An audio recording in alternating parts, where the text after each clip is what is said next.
Okay. Hi, everybody.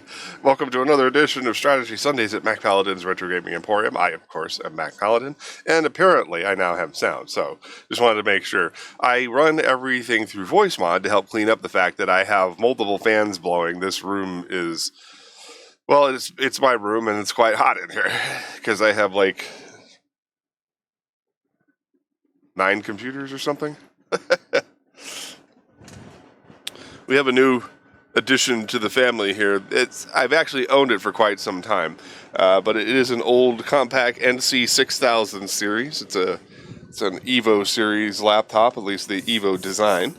It's a 1.6 gigahertz Pentium 4 mobile, and it has 512 megabytes of RAM, and it's running Windows XP Professional. And I modified it with a HD DVD player that I acquired at my old job when I still worked there, and a lot of other things. I basically have 2 retro gaming machines. I have, as far as PCs go, I have a 933 megahertz Pentium 3 Dell that sits up on the shelf up here. It's hooked up to a separate monitor, and I'm going to do some additional rigging to get that all working, but the laptop was actually my first acquisition. I managed to get this thing for $60 back in 2016. And the whole reason I got it was because I wrote the theme song to Starship Moonhawk in a program that I acquired in 1998, and it was literally just a keyboard roll, and it had a very specific key layout, and I transcribed it onto paper using the keystrokes from this particular program. And I still have that program, but it doesn't run on any operating system later than Windows XP. Plus, it's actually a pretty decent laptop. It's got a Radeon 7000, like 7200 or 9200 series graphics card, so it's actually a pretty decent gaming machine. These things were built as like these sort of like bomb shelter like rendering machines. They're high-end workstations back in the day. So, well, yeah, also because it's Arizona. You are absolutely correct, Alex. And Alex will be joining me in the voice in just a moment here. I just had to get some of this preliminary stuff out of the way. So let me get him in here so that way we can start doing that. As you may be able to tell from my sound, I am not well. I don't think it's anything too terribly serious, but we'll find out soon enough.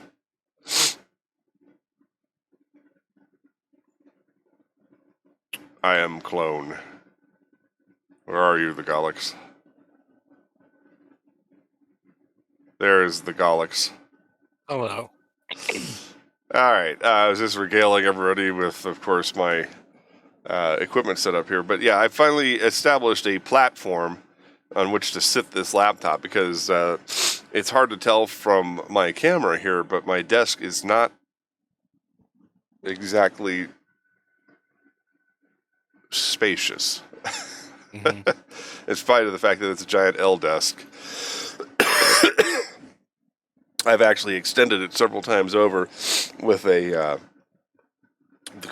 folding card table here that has my tablet, and then of course I have my other monitors literally strapped to the bedpost because the bed is above me. Yes, I am 12. 12 going on 45. It's efficient for space. As a matter of fact, it is. And it allows me to have my studio set up. As long as you're not the kind of person who ever sits bolt upright in bed. Yeah, I can't actually do that. I did have an incident once when I first set this up where I had I guess you could call it a night terror. Mm-hmm. Being ADHD and potentially on the spectrum, your legs tend to do funny things when you sleep. Mm-hmm. And while restless leg syndrome is not always directly connected to that, it is something that I occasionally experience. And what happened was I was sleeping, and then I moved into a semi-state of wakefulness, and I had a jolt go through my right leg, and I lashed out with my foot like I was in a semi-lucid dream state, and I kicked the ceiling. Broke a toe. That's no fun. Yeah, I was excited about that. Guess I should start putting ADHD in the tags. Oh well. What are you gonna do, right? If you think it'll help. Yeah, I don't know. Well, I mean, if I'm gonna talk about it all the time, may as well, right? All right. Had to ban some spammer bot that was spamming me in the off time. Wow, that is a dark circle under that eye.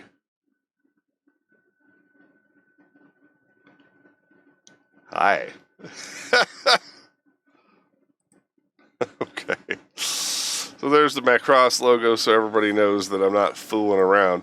But yeah, I got this little table that this little 2-shelf bookcase that I found outside, and I put the laptop on that, and I've got 2 cubby holes. I'm going to put the Dreamcast in one of them because one of the things we'll be doing is an interlude after we do. I don't know if it's an interlude so much, but I remember, Golix, I did express an interest in doing Time Stalkers. Mm-hmm. That was one of the ones you said. Yeah, and so that I think is going to be my my next step after after Luigi's Mansion is done. I'm going to take an assortment of pills here, so just bear with me for a second here. They are all over the counter, nothing narcotic. No prescription meds, so nobody needs to worry about this being bumped up to mature. It's just, I'm drinking coffee with creamer in it, and I need to take my lactase. And also some high-end Tylenol for whatever the hell is going on with me to make sure I don't, croak unceremoniously. So, man, my vitamins.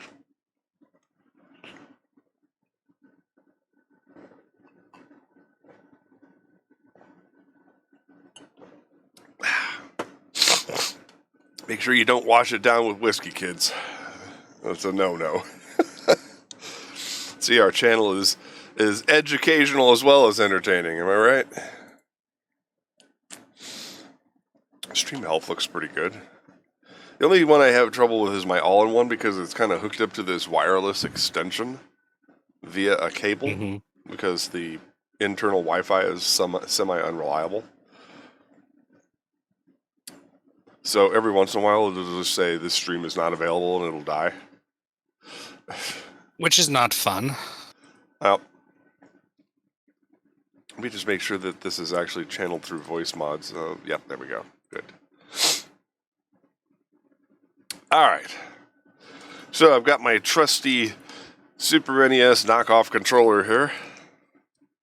I do actually want to order some additional replacement controllers. I believe that there is a USB version of the GameCube controller that works with Dolphin.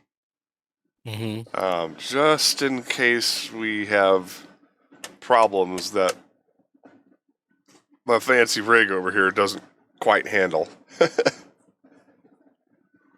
I would have liked this. I would have preferred a single box solution for my video capture needs, but like I said, for some inexplicable reason, if I don't first run the video through the older Pinnacle capture box, it slows down and makes the game unplayable. Like, it actually affects controller responsiveness, which shouldn't be physically possible. So I don't get that. All right, so here we go. Let's press the run button. Let's press continue. Mission 16. Also, screen share whenever you can. これよりメルトランディとの総力戦に入ります。全飛行中隊発進。ポンド中隊は前面。アップル、ジャック中隊は両翼へ展開。 This is a recap of what happened before. Misty joined us. Now we're on the Prometheus 2. And we're going to attack the Meltrandi fleet or the Zentradi fleet or something. I think we're going to attack the... I don't freaking know. I don't remember. Well, I will pause it immediately here. All right, there you go. So now you've got a paragraph of text as well as the title of Mission 16. Which is still strike through. Not the punctuation, presumably. And hopefully our regulars will show up soon. I did want to express to everybody that this week is Canadian Thanksgiving, and so as a result, Mist and I will be doing Red Side tonight, but we will not be doing Blue Side because she has family and friends coming over tomorrow. So I had thought about doing an unscripted art stream of some kind, like let everybody in on my inking of the lavenders, individual shots and such like that, because I don't think there's anything not safe for work. So we may consider doing that tomorrow. Because it is to the Canadian Thanksgiving, that means that for our usual Paladins time slot, we will not have Alina or Gunshin, as they are both Canadian. And so Varias and I were talking about possibly doing a more chill Overwatch 2 quick play session. So from 6 to 8, that's going to be us, and then we're going to be working in the studio. So there's a remote possibility that I may do my first ever Twitch art stream. So to sort of fill in the gap. So be watching the channel for what's going on there. All right, I'm sorry. Translation time, sir. The Meltrandi, who had been fighting a two-sided war against the Zentradi and the joint forces, had lost a lot of their fighting strength. A strike here could ensure the Meltrandi's withdrawal, and without delay, the combined forces of Kiryu and the Prometheus True and the combined forces would concentrate an attack on the Meltrandi. Okay. All right, and then we have our win conditions and loss conditions, which will is be the popping usual defeat everybody, don't let the ship get shot down. Whoop. I meant to advance it and not necessarily kick it to the curb there.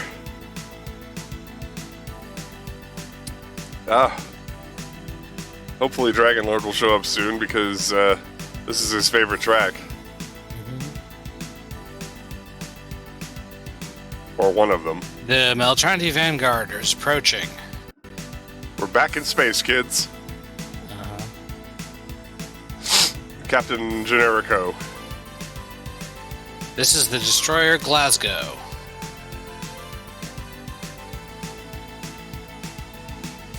We are entering the combat space from here. Also grossly underleveled. Oh no, Captain Commander is grossly underleveled. Well, it just becomes experience fodder for the enemy, which annoys me. Strike the enemy assault force. Charge.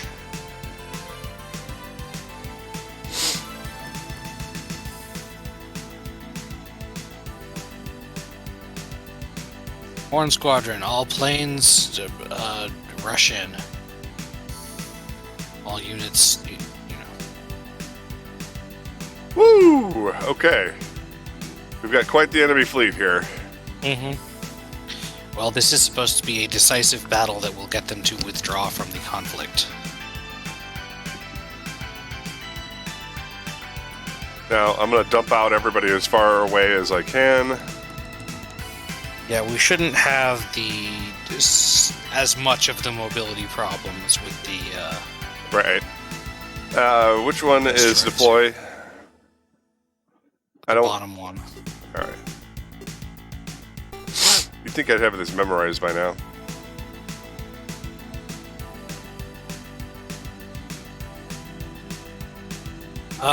We strike at the Meltrandi at once.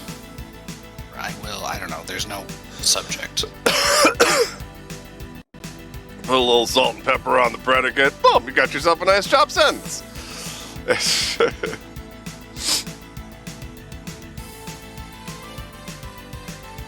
Don't give them a chance to counterattack.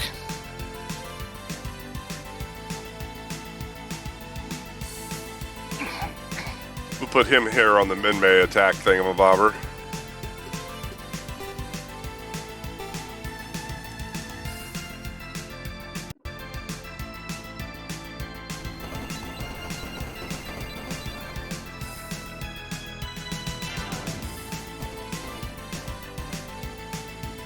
These are going to be some pretty low-level fodder up in the front line.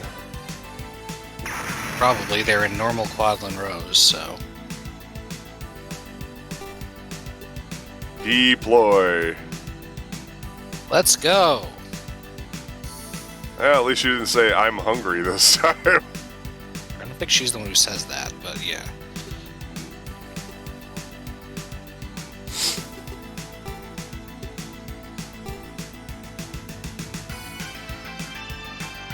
He's usually more generically enthusiastic. Alright, what does Misty got to The say? Meltrandi should be withdrawing soon.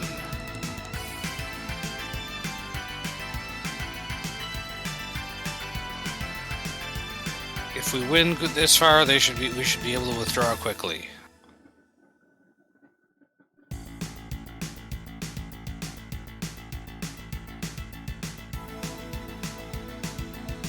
You know what? I'm just gonna wait to eat until everyone said their things.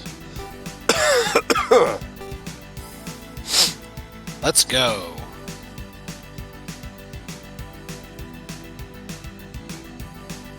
I can actually put him somewhat forward because he doesn't need to transform.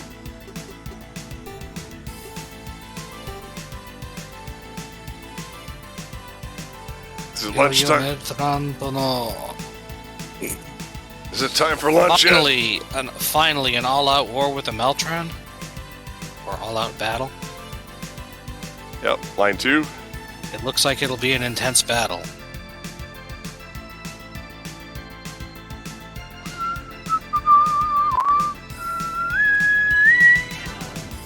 Yeah, put him on stuff like the Minmay attack platforms and stuff like that, so that way I can get him into Gerwalk mode without croaking.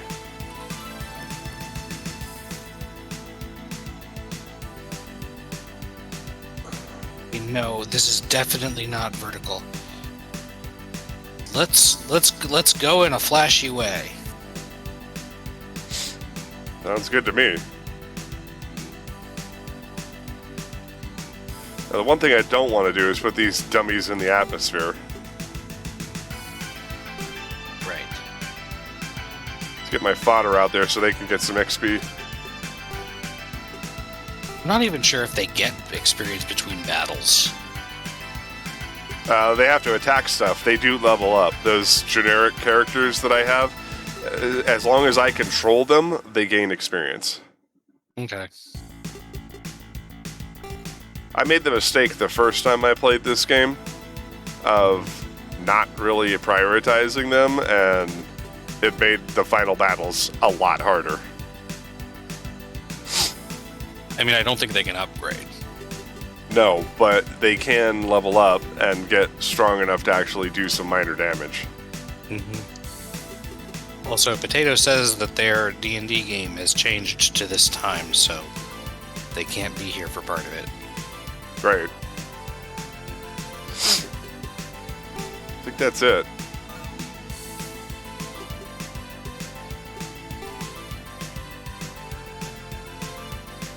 Alright, let's get ready to go to war. Level 1? Are you kidding me? What the hell?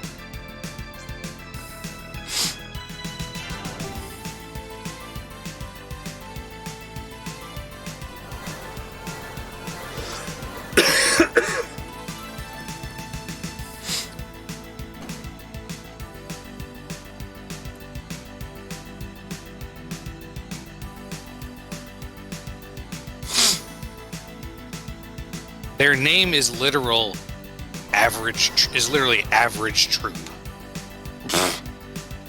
Jesus average Christ. trooper. Jesus Christ.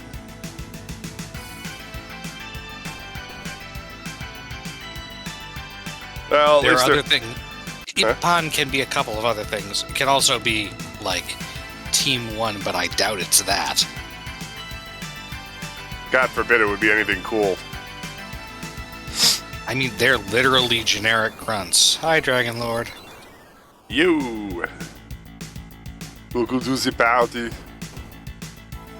I mean, at least they're whittling them down a little bit, so that way when I do counter it, if they get in close range and I do counter attacks, I'm gonna probably fuck them up.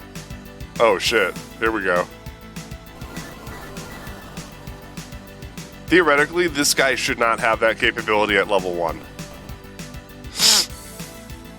I mean, I think it's the capability of the unit he's in, which was not available to any of our characters at level 1. Right, that's what I'm saying. This game be sussing, yo. I mean, there's no rule that says they can't give other people nicer toys at lower levels. Right.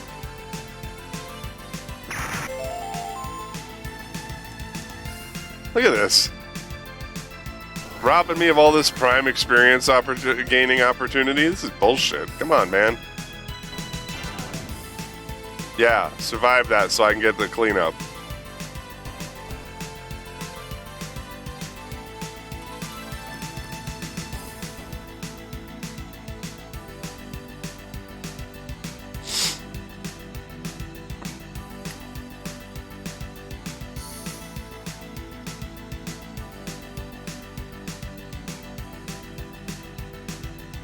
Up, here we go.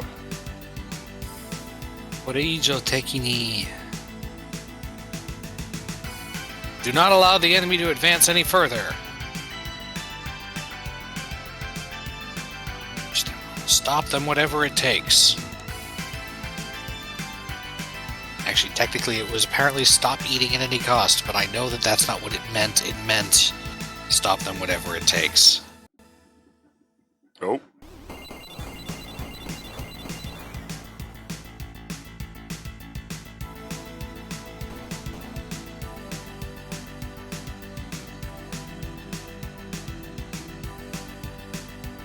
I'm sure that if this were happening in real time, this battle would be quite exciting.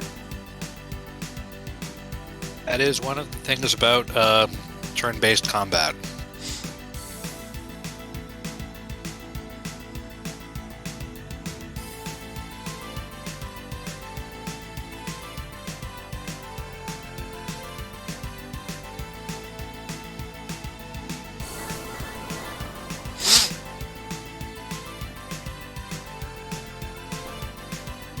Ooh, 3 points of damage. Shit, I am quaking.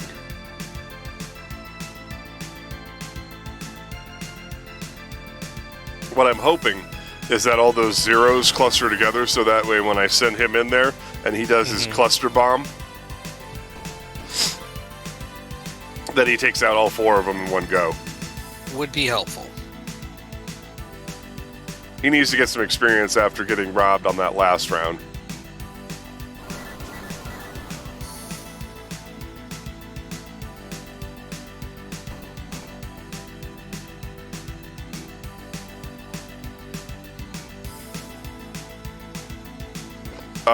Bless you for coming together as a giant group that I can annihilate.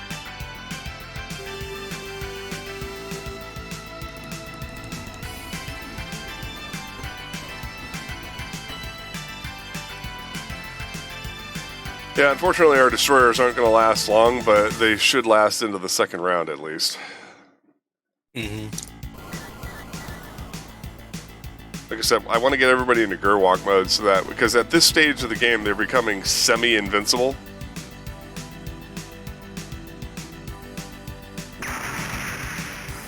Like, there are some rare direct assault things where I'll have to convert them to Battleroid. Mm-hmm. But there's absolutely no reason for me to ever leave them in fighter mode. Except maybe long-range missile attacks. I think you're faster, and the fighter is still allegedly more evasive, but who knows? It's the way it's supposed to be, but it really doesn't work out that way. Alright, where's our guy here?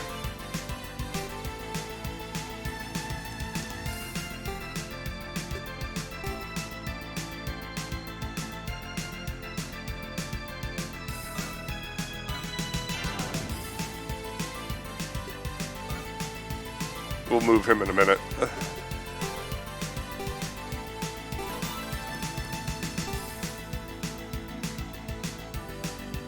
it's weird because this mode gives you both maneuverability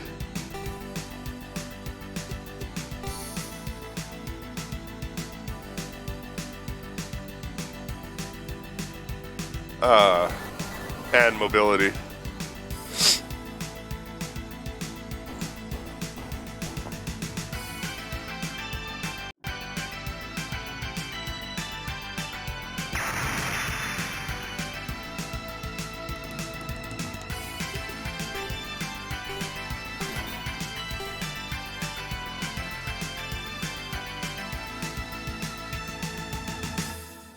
I don't want to go too close up because what I want to hit him with the missiles.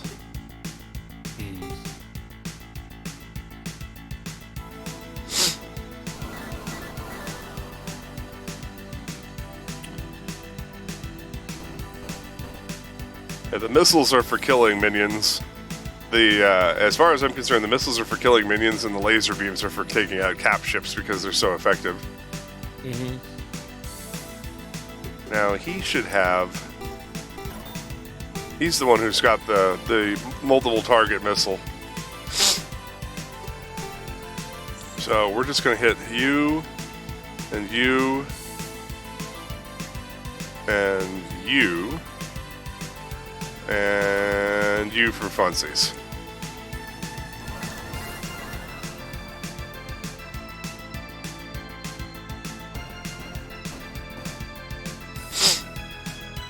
He should kill all of them. If he doesn't level up after this, I would be very surprised.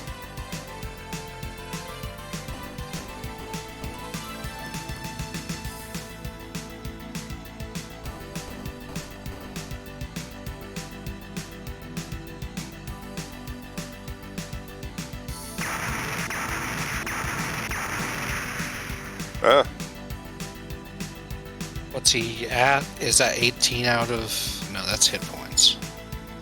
It's he's got 295, and I think it's 500 to level. Okay. Like, that number actually never changes. Well, she has over 500 of them. Yeah, I don't know. Maybe once they get to level 2, they gotta get 1,000. I'm not sure.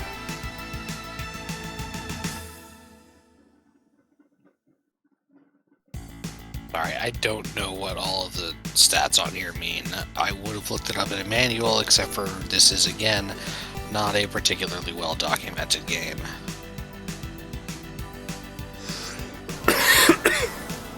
And you have the manual, but haven't sent it to me.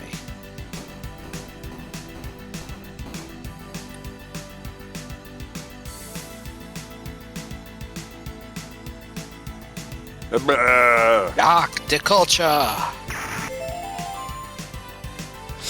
At the Battle of Clark de Kilbrecht.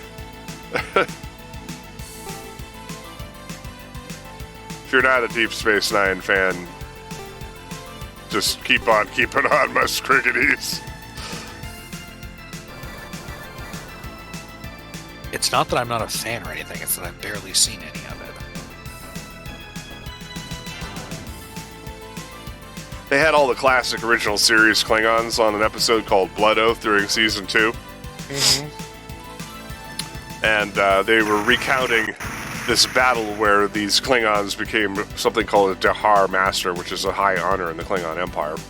And it was called the Battle of Clark de Kilbrecht or something like that. Ah.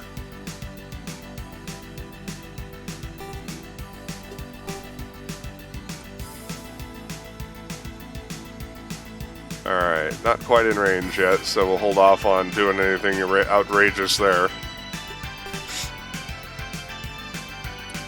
I'm not going to do anything dumb like advance the ship just yet. Mm-hmm.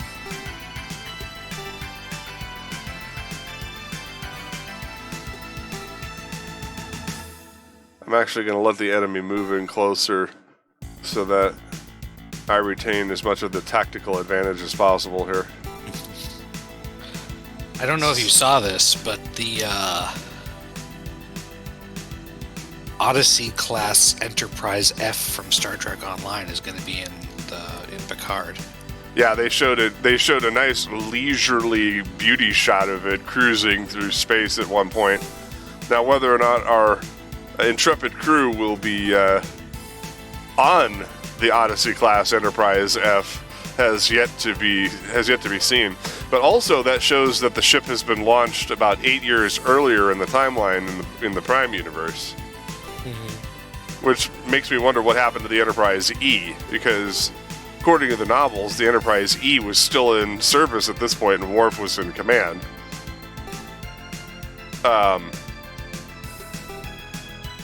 Well, the weirdest thing about the funniest thing about the trailer was that they showed Worf, and he says, I am more pacifist now than warrior, and Riker says, we're all gonna die, as they beam out.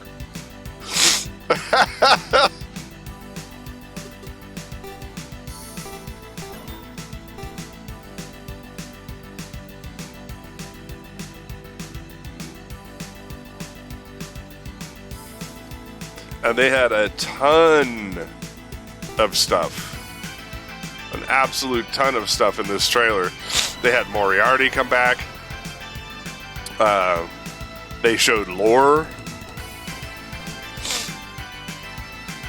And I'm like, this is all of the unresolved villains of the Next Generation era.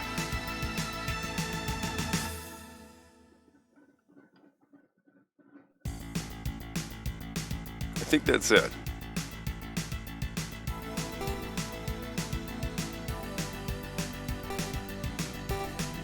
Oh God, eyes do not start watering. I can't see.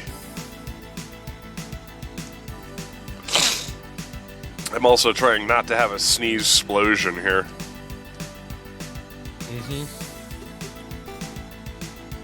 Alright, that's it. Let's go! Hey, you're kill stealing, you son of a bitch. Well, maybe he'll go up 10 levels. Yeah, so he's there level was 5, so there was a lot of fan squeeing going on in regards to the trailer. I had to shut some dude down who was like, "You don't know what you're talking about. That's not the new USS Titan," and da da da da da da da. And I like hit him with like a bunch of posts where I just deluged him with trailer links. I'm like, maybe you should try actually, fucking watching stuff. And here, read this article. And here, this one explains everything. And here's a picture of the Enterprise F. And go fuck yourself. But my one concern about the Odyssey class is that it does not have a central connection between the I think they call it a chevron instead of a saucer, but it's still a fucking saucer in the star drive section. Yeah. Well, I mean, it's basically like a ginormous Oberth class.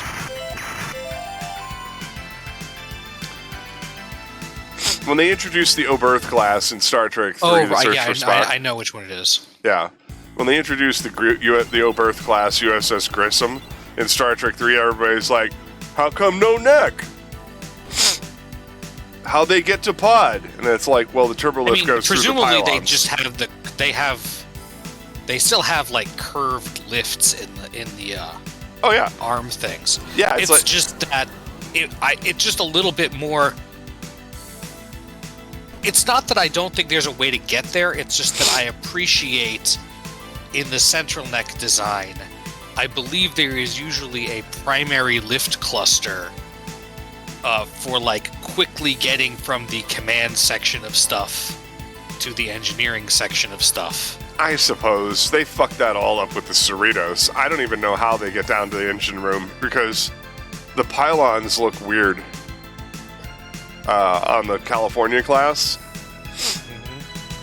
For all we know, by 2399, they're using micro transporters to beam from one section of the ship to another because that's what they do in the 32nd century. Oh, right, they do have I had forgotten that there was a. I assume that on the. I mean, I guess. I also haven't seen that much of Lower Decks, so I assume there is some stuff in there, but They haven't shown it. They haven't shown that in 2381, but in 2399 and beyond, they have definitely shown that they have transport stations everywhere that people just walk into. How old was the California class, real life wise? I don't know when they introduced it. I'll have to look it up on Memory Alpha because I think they did give some lore background detail about it. Appearances. Lower Decks is apparently where it started. So, The California, because I could have sworn there was one of these in the Next Generation style. No, there was never a California class before Lower Decks. In universe, they have an explanation that may suggest that the ship existed as a support craft beforehand. Like they're not new. But I think that they're a product of the 2370s, which is the era under which the Enterprise E was introduced. Like the later years of the Enterprise D and the early years of the Enterprise E. Mm-hmm.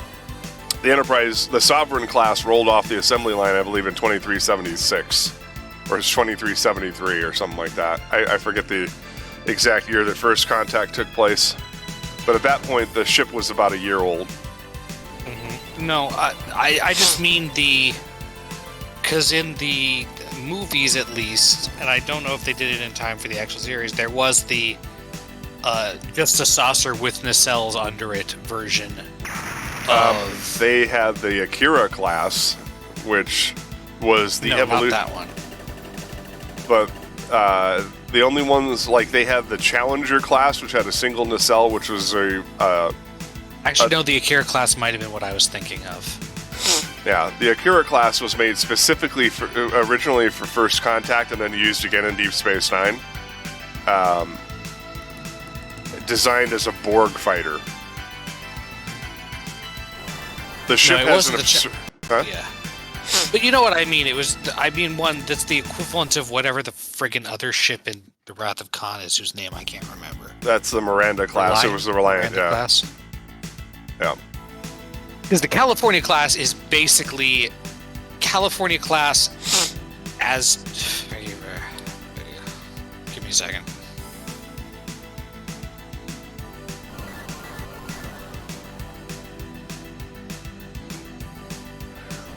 The California class represents... The California class is to the Galaxy class approximately as the Miranda class is to the Constitution class, is what I was trying to say. I suppose, but that's not entirely accurate because the Cali class is very weak. The closer equivalent, because the Reliant was actually... I just meant structurally. They're saucers with nacelles. Yeah, but their purpose is vastly different. Yeah. The Reliant and the Miranda class, pound for pound, could actually, in a pounding match with the Constitution class, they were an even match. Doesn't that depend on whether or not they have the friggin' spoiler with the torpedo launchers or not? Well, that's the hallmark of the Miranda class. There's a version of that doesn't have it, though.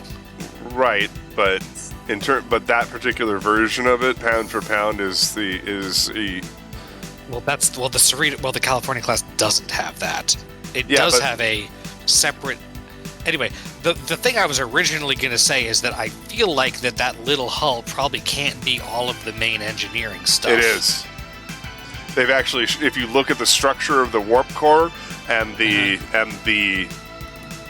feeding tubes going to the warp nacelles, that is the entirety of the engineering section. I mean, they have an impulse deck up on the main hull, but as far as there's probably more engineering facilities in the saucer, and that pod, while it is like the main engineering because it's most of it, it's probably like 80% warp core and deflector dish. It's where you see Commander Billups every time that they're being attacked. Every time he's telling the captain something, that's where Commander Billups is. I'm just saying, like, structurally, that area is probably less like core of the ship and more like... You'd be surprised. The shuttle bay is also attached to that. Where there's no opening. It's on the back. There's a clamshell. The main shuttle bay is on the back of the engineering hull. When they show the exterior, they show the back of the warp. They show the back ends of the warp nacelles. Ship's bigger than I thought it was, I guess. I mean, it is, which but makes sense because it is basically a surplus Galaxy class saucer. no, not even close. It's completely circular, and it is like 1/10 of the volume. They haven't shown a Galaxy class yet in lower decks, but they will, and they reference it all the time because the Galaxy class is still in service in 2381. In fact, it's still in service in 2402. But if you let me finish here, the Cali class is a completely industrial ship. It is a support class ship that was slapped together from surplus concepts in construction and design, and it looks it.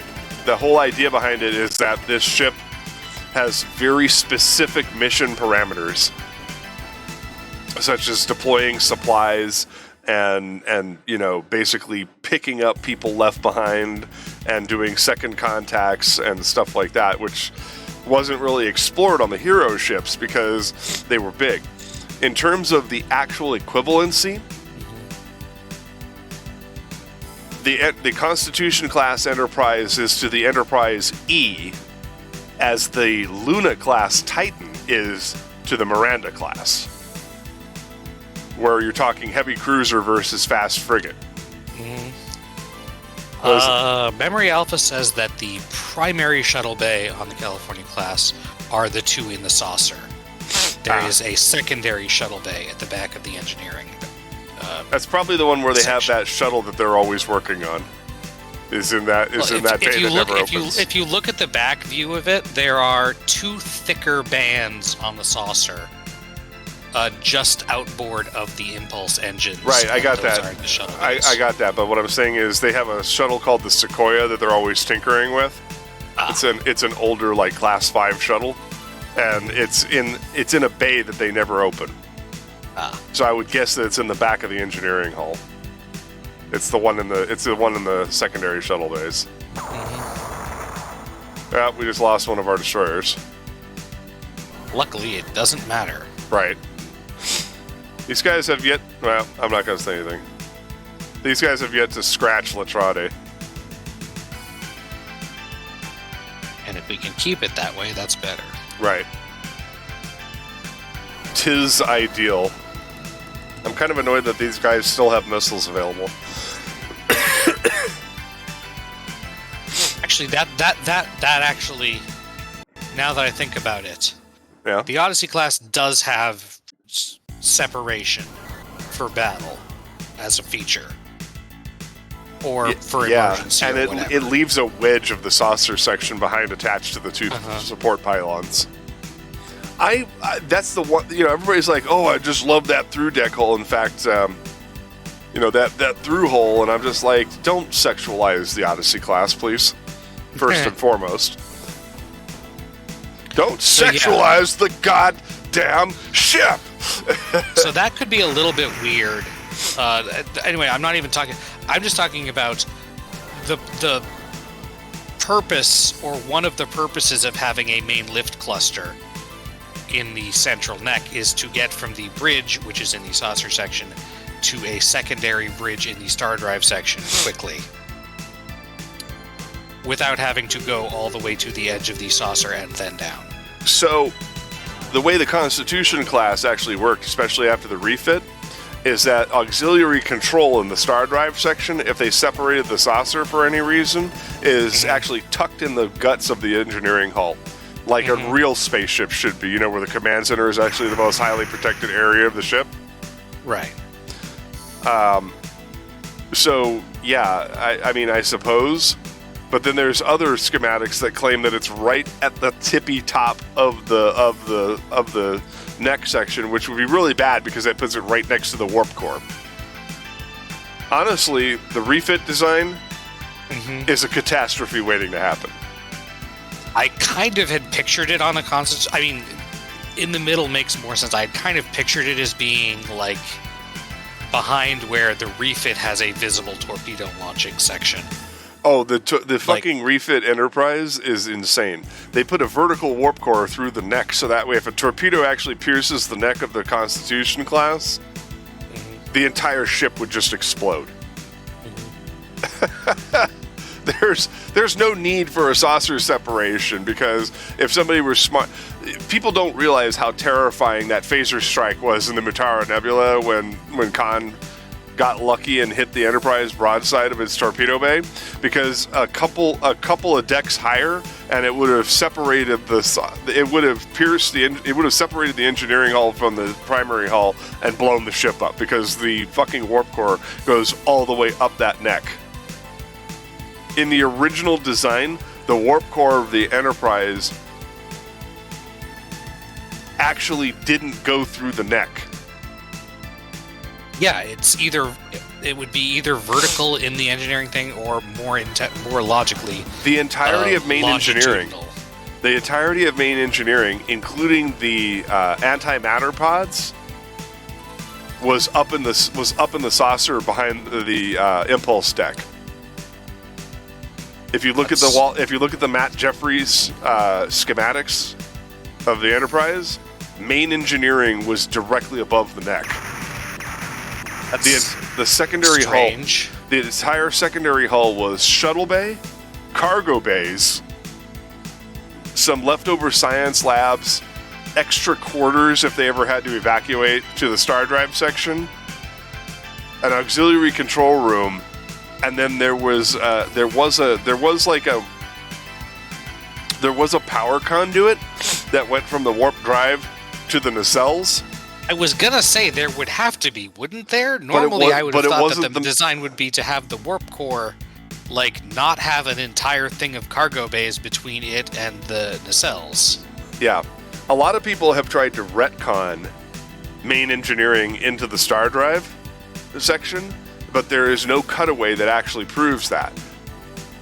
The main engine room originally in the first season had an open space in the center of it, but it had these reactors off to the side.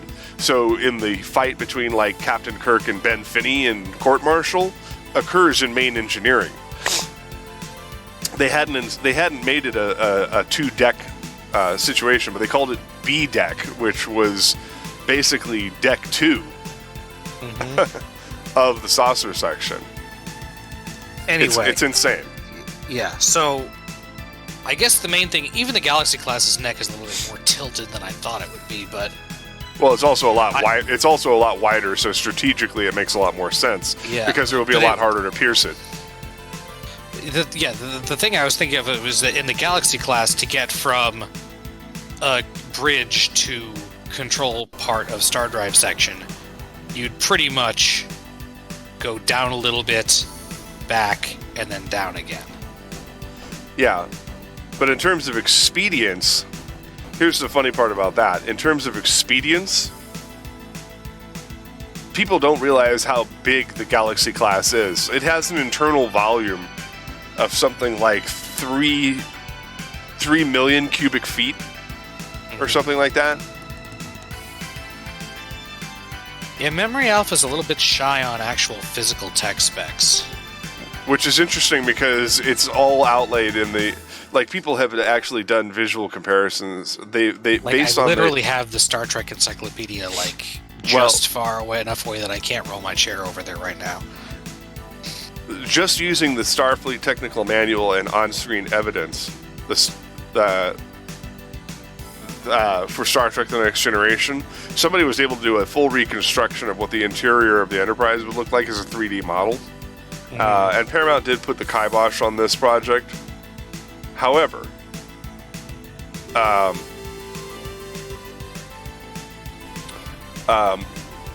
visual analysis of just the outer dimensions of the hull, they were able to extrapolate that the internal volume of the Starship Enterprise D was over 3 million cubic feet. It's insanely large. So the fact that you never saw anybody in the corridors when they were walking around on a starship with a crew that had a crew of over 1,000 was actually not that weird. The ship was so much larger than was absolutely necessary for a crew that size. Well, because it's intended to also carry like civilians and also just to be livable?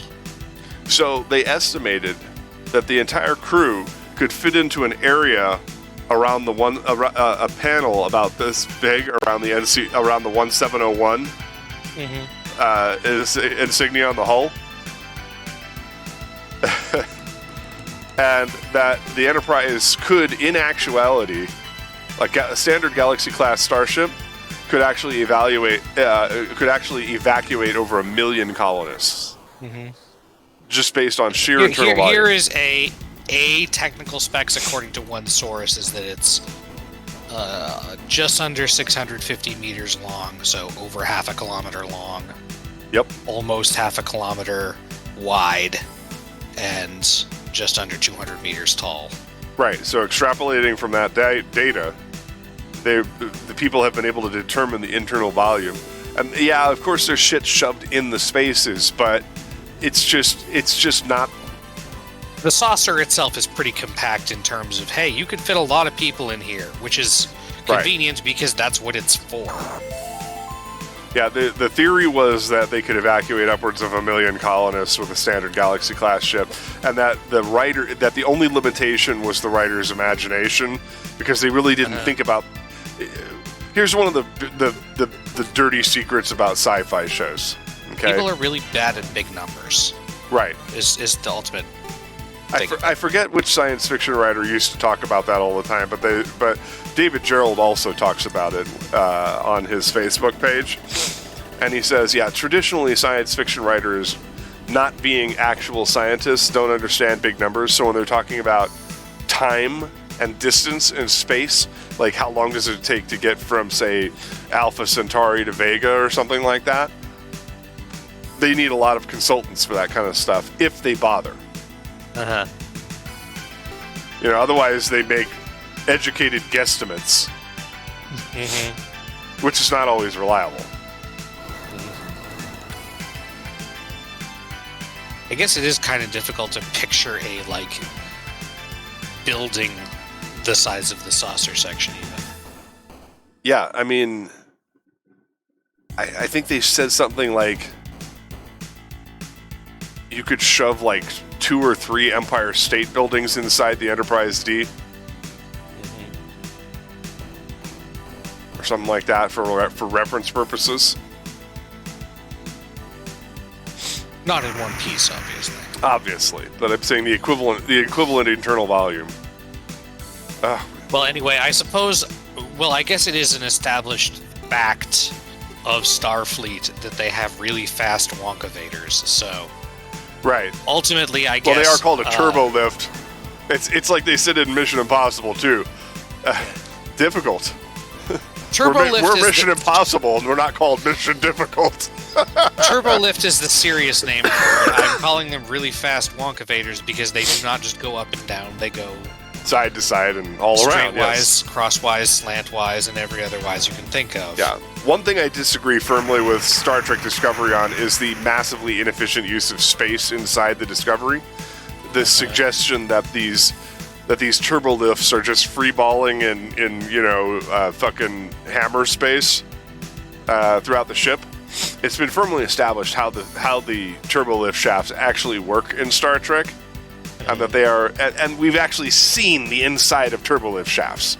So this weird pocket dimension where they send the turbolifts is nonsense. It's fucking nonsense. And they showed it in Discovery. I suppose in the further future, you could possibly reduce the effect of disorientation from the micro teleportations by literally just running the turbo lifts into the micro transporters and then having them be...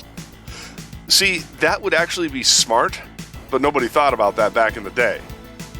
You know, when they were inventing the whole concept of the turbo lifts, they just said, "Oh, well, we need an elevator." So that way they can have conversations. And in the original series, the speed of the elevators moved at the speed of plot. Obviously. You know? Sometimes it was super fucking fast, and sometimes it was really slow. Anyway, you've convinced me that because of the size of Next Generation and After Era Yeah. starships, it's somewhat academic how long it would take to get there on a turbo lift from the bridge to the, we'll say, battle bridge, even though I don't think it's actually called that in a Galaxy class, and it's probably not significantly worse in a Odyssey class, just because for both of them it's longer than you really want it to be, or at least further. Yeah. And that, in fact, microtransporters might be a good idea. I think that's a distinct possibility. By the time the early 25th century rolls around, that microtransporters would probably be the solution to all problems. They imply in Discovery in the 32nd century that the turbolifts actually use microtransporters at some point. Now, the Discovery itself is a 23rd century design. So once again, the hammer space turbolift shafts doesn't make any fucking sense. Yeah, the ship is 760 meters long, but like 2/3 of that length is warp nacelles. The ship had specially designed warp nacelles because of the damn spore drive. So the entirety of there was actually 3 ships made in the Crossfield class: the USS Crossfield, the USS Glenn, and the USS Discovery. And the only survivor, as far as we know, past 2258 is the Discovery, because it jumped to the future. The Discovery has a honkin' big star drive section. It does, but it's largely flat. Like, the Discovery is only like 11 decks tall. Tops. Yeah, well, I was going to say it's like you have a saucer and then you have a delta. And then, yes, they have... I'm just going by, like, width and stuff. Yes, yeah. The nacelles are also ridiculously long. And I gotta tell you, I was a fan of Discovery from the beginning, because I disengaged the part of my brain that forces me to, like, canon, and stuff like that. Actually, you know what? Discovery actually reminds me of, like, a kind of flattened out Klingon cruiser. The design of the ship was actually stolen from Ralph McQuarrie. So in 1975, they were going to make a TV movie called Planet of the Titans. And they were deep into production on it. They had a script. They were negotiating contracts for the cast. They had full production design stills. They basically hired Ralph McQuarrie as a visual futurist to redesign Starfleet, basically. And so he redesigned the Enterprise. The refit Enterprise was going to look exactly like Discovery, with some minor differences. And they built a mock-up model that appeared in Star Trek III: The Search for Spock.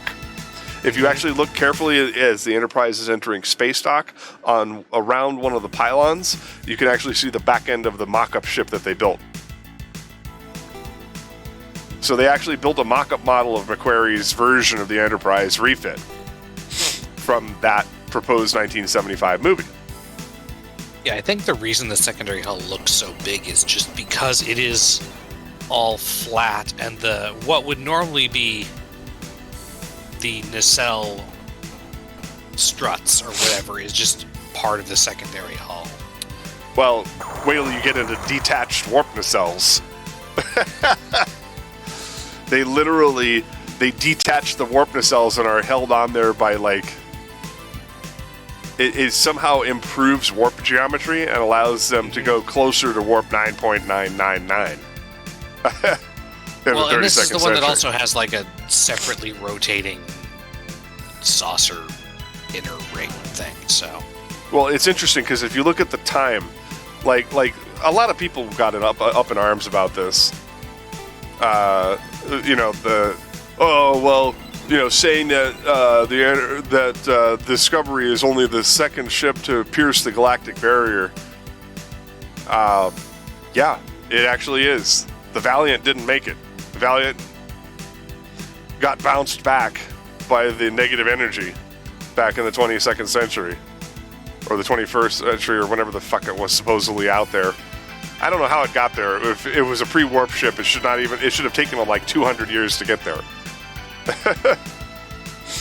I mean, even if we assume... Because insert Hitchhiker's Guide to the Galaxy quote about the goddamn size of space. Right. Well, they however gross. big it is, however big you think it is, it's bigger than that. Right. Well, and the infinite improbability drive solves a lot of problems. But as far as warp drive, like even if we assumed, for example, that the Valiant was actually not an impulse-driven ship, but actually a Warp 1, Warp 2, or Warp 3 capable ship, it would have taken them like 30 or 40 years to get to the galactic barrier. Mm-hmm. Just completely unrealistic. So actually, the Discovery is not very big. It's not. It's just long. Because of those damn warp nacelles. As shown in a couple of scenes where it's docked to the to a Constitution class, and the saucer is like the same size-ish. Yeah. Which is somewhat problematic because, again, the Discovery saucer is not it's different. It's part of the heat dissipation system of the spore drive, basically. Yeah. Theoretically, infinite speed requires infinite power, and as a result, Right. they have to disperse that, because you see the lightning bolts that form around the hull of the ship. They have to disperse some of all that extra energy. So the rotating hull pieces actually help facilitate that somehow. I did a lot of reading on how Discovery actually works. Anyway, But yeah, so its internal space in the saucer is going to be smaller because of that gap. right. People got Whereas, all up in arms about whereas the Galaxy class's saucer could fit most of a Constitution class in it. Yeah, like if you dismantled the ship, you could pack it inside the saucer section. You could pack the entire goddamn ship inside the saucer section if you dismantled it, right?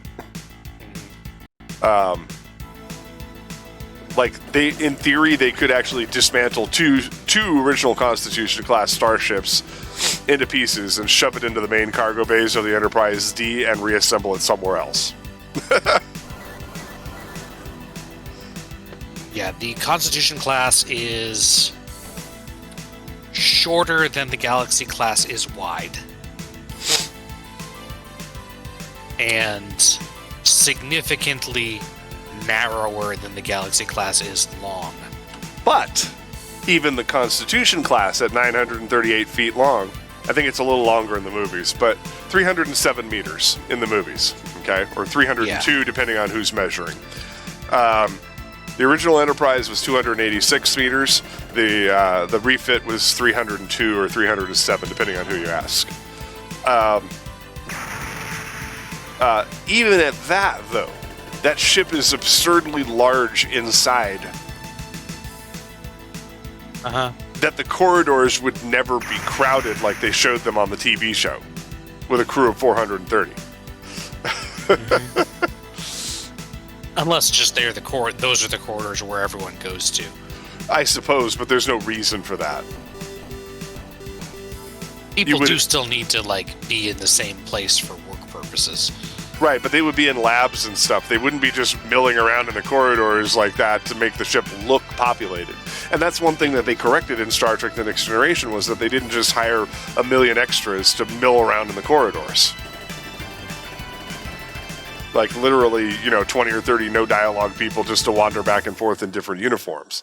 For some reason, they felt a need to make the original Enterprise look busy, and that just wasn't necessary. It wasn't an aircraft carrier with 5,000 personnel on it.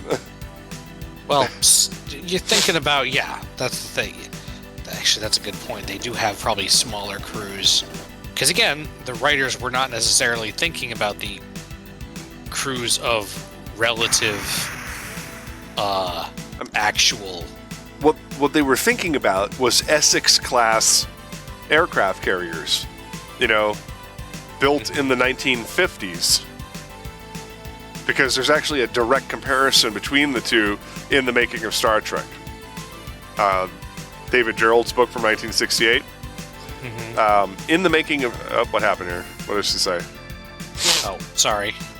Hadn't gotten there yet. I was looking at Memory Alpha. セントラル部隊がこちらに向かってきています。The Zentradi forces are on their way over here. Oh dear, so we're about to have ads. You're probably about to have reinforcements. Enemy reinforcements.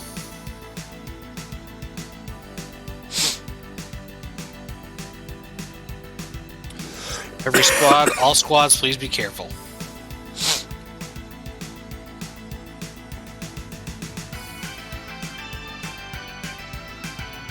Alright, don't see them yet. Yeah, they haven't spawned yet, but Yeah. So anyway, could anyway, be a anyway, warning of don't get too focused. yeah. Anyway, the point is that the writers of the original series were, a lot of them were ex-military. Gene Roddenberry himself was Gene Roddenberry, Jimmy Doohan, a couple other people involved in the production of the original series were World War II combat veterans. I mean, it wasn't uncommon at that age. Right. You know, so it was still somewhat fresh in their minds. The Vietnam conflict was well underway, and the most comparable vessel of the day was the Essex-class carrier. But that had a crew of 5,000. Right, but they weren't thinking about that when they Right. They were thinking about a manageable number of crew people or a logical number of crew people for A space I ship. don't know, how many people do you think it takes to run a ship? Well, here's the other thing. When they came up with the idea of a crew of 430, although they have a lot of internal volume, space is still at a premium, because if they pack in too much crew, then they have to carry more supplies. Mm-hmm. And at that point, replicators do not make shit out of nothing. yeah, if you listen to Admiral They're- Vance, they make shit out of shit. Yeah, there has to be some kind of biomatter supply block. Right, and they do talk about, and there is actually in the original schematics a discussion of, because they didn't have replicators, they had food processors. Although Star Trek Discovery kind of retconned that and said that they did actually have some limited physical matter synthesis and and holograms back then. Replicators proper might have been more of a next generation thing, or at least being called that. Right, but again, they didn't, as you said, they didn't invent something from nothing. Yeah, they had a That would be a direct. process. Yeah, That would be a direct violation of conservation of matter. right. Also, they must have really good air scrubbers. Yeah, so if you had too many people on a ship for an extended period of time, it would be detrimental. And that's just space physics. You know, you have a space vessel. But again, another thing that they constantly underestimate is exactly how powerful a warp core has to be to drive a warp-driven starship. I mean, we don't actually know anything about that in real life because our current physics says, no, you can't really do that. Well, in theory, we believe that it would require, by today's standards, infinite power generation. And the warp drive, with its matter, antimatter systems, and, you know, dilithium focusing crystals and all that stuff, I really don't like the fact that they muddled that in fucking Discovery to where they're acting like dilithium is a fuel source and not a focusing source. The Enterprise never had extra dilithium crystals on it, so I don't know why Discovery has a massive dilithium store. The reason why you need they're not the fuel. They're focusing do crystals. degrade over time. Yeah, but you know, the idea is that they don't need extras unless they burn them out doing something stupid. Or if it's a very long time. Yeah, the half-life of dilithium is obscene. So, in theory, it's not a fuel source, it's a focusing element. It's designed to control the matter-antimatter reaction. As far as what the actual fuel is, it definitely involves hydrogen. It's deuterium and Because- anti-deuterium. Which is a kind of hydrogen, yes. Yes. And they are supposedly partially refilling that by the collectors on the front of the nacelles. The sword collectors!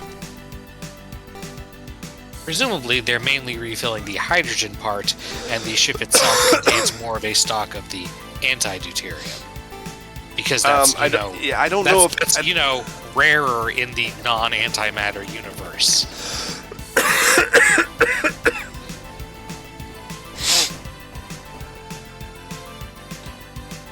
I mean, the assumption there is where does anti-deuterium actually come from? Because that's the mystery part that they've never solved.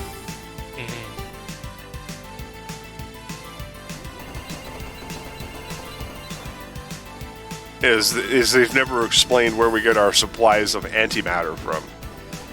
In terms of non-renewable resources, dilithium is less of a problem. Jupiter, because Jupiter is usually the answer to where does the weird fuel come from. Right.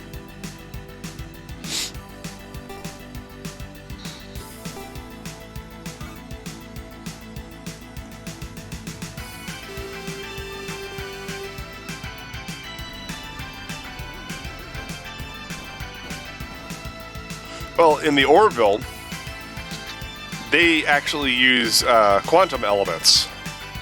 They use a very different system of warp drive called they actually have the Orville uses a quantum torus. And yet it's still completely unbased on anything in actual real physics that we've had access to. It's somewhat fascinating, though, what they've chosen to do there, because they use a rare earth called that's actually shockingly plentiful. It's a fictional material called dysonium, and apparently dysonium, the only reason we don't have it right now is because it's too deep in the Earth's crust for us to drill for. And that once they were able to drill deep enough to get the dysonium, everything changed. The world literally changed overnight. Fair enough. They were able to do everything from warp drive to, or quantum drive to matter synthesis within, mere decades, as opposed to centuries.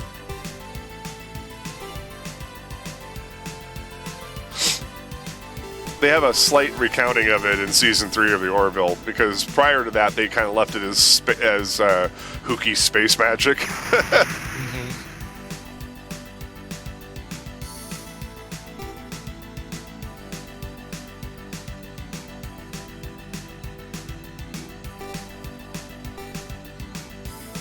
Ooh, they're just in range. Oh, come on. I have to go to the bathroom. I will be right back. All right.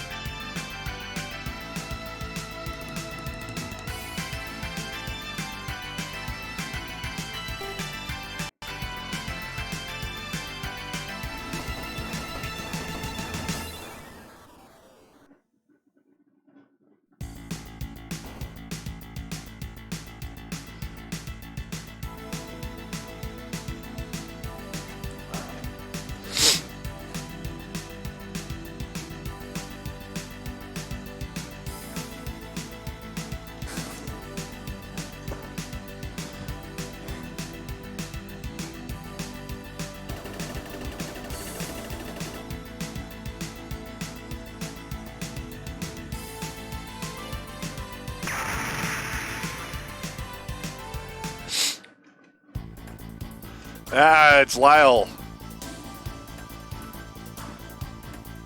We gotta wait a minute because I need dialogue assistance.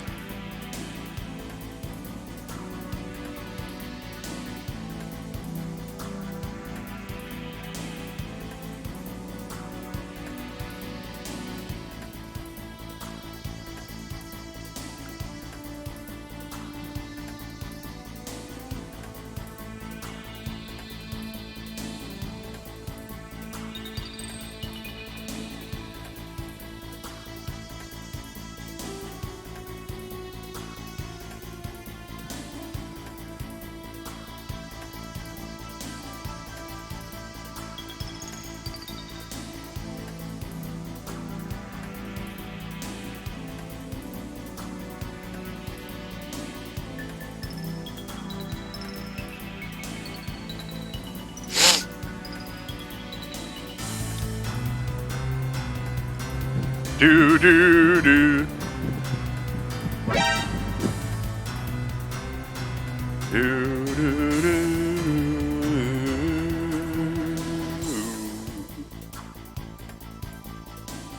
Hello, Doodles. Hey, Tippy. Come here, buddy. Hey, sweet boy. What's up, Bubbers?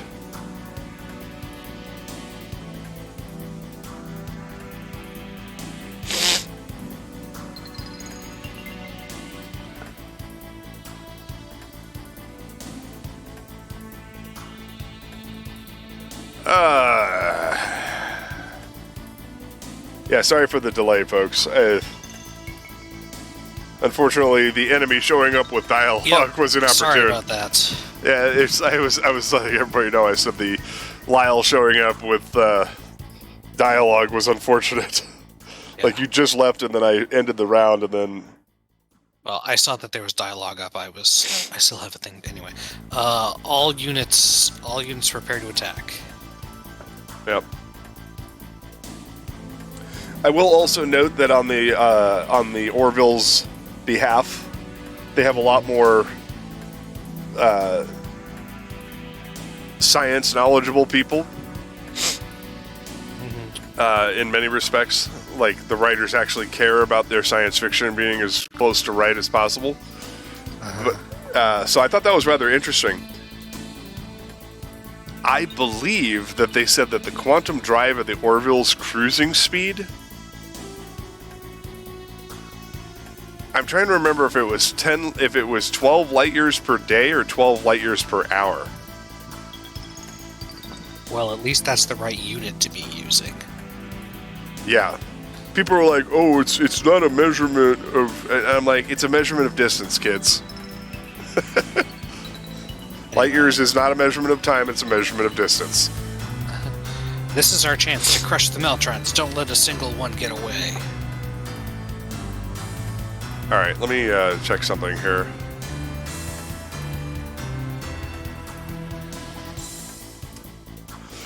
Since I brought it up, the Orville is considerably faster than a Federation starship, though. Union starships are a lot faster. Like, Warp 9.6 is actually slower than that.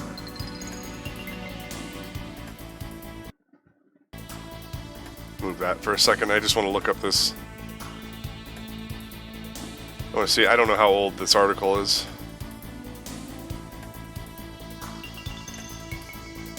Dysonium, 10 light years per hour, and they increased that speed to like 16 or 17 in season 3 with advancements that they got. Now the funny thing is with that, and the funny thing is with that, it would still take probably years to get to the Delta Quadrant. Oh yeah, 70,000 light years away. Right. But not nearly as long. Like if they could think of it this way: if they could cruise at that speed, and they haven't really established a upper limit on how long they can cruise at that speed.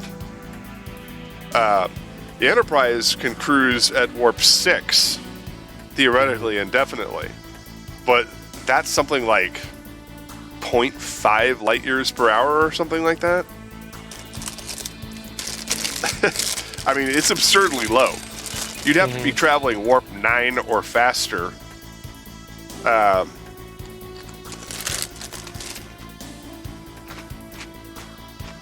a sustained basis.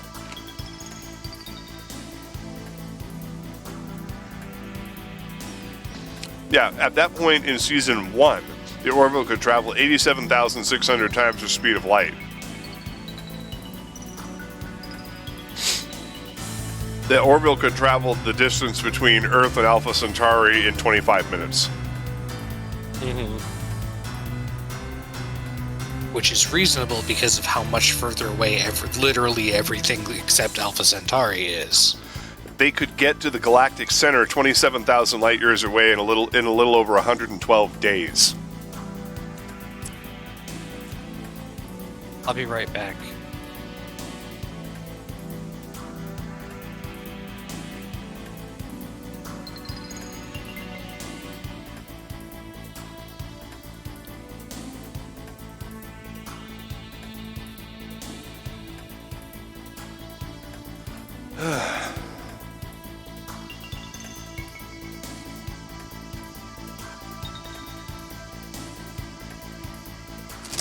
The original Enterprise had a top reasonable speed of 512 times the speed of light.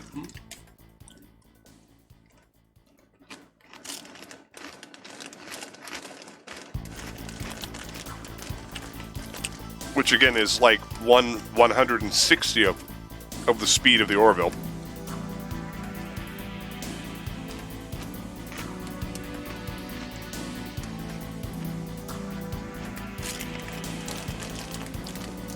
It would take 53 years for the original Starship Enterprise to get to the Galactic Center.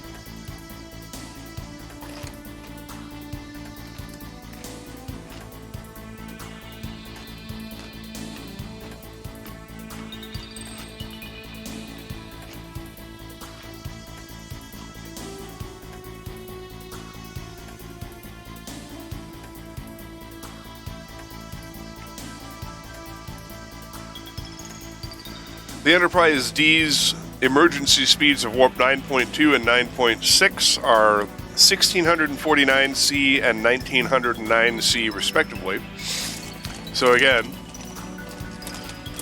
less than 1/40th of the speed of the Orville. And this is pre-upgrade. Mm-hmm.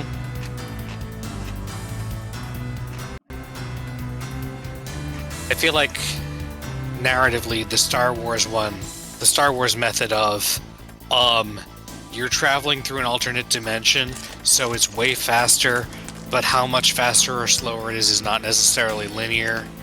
Therefore,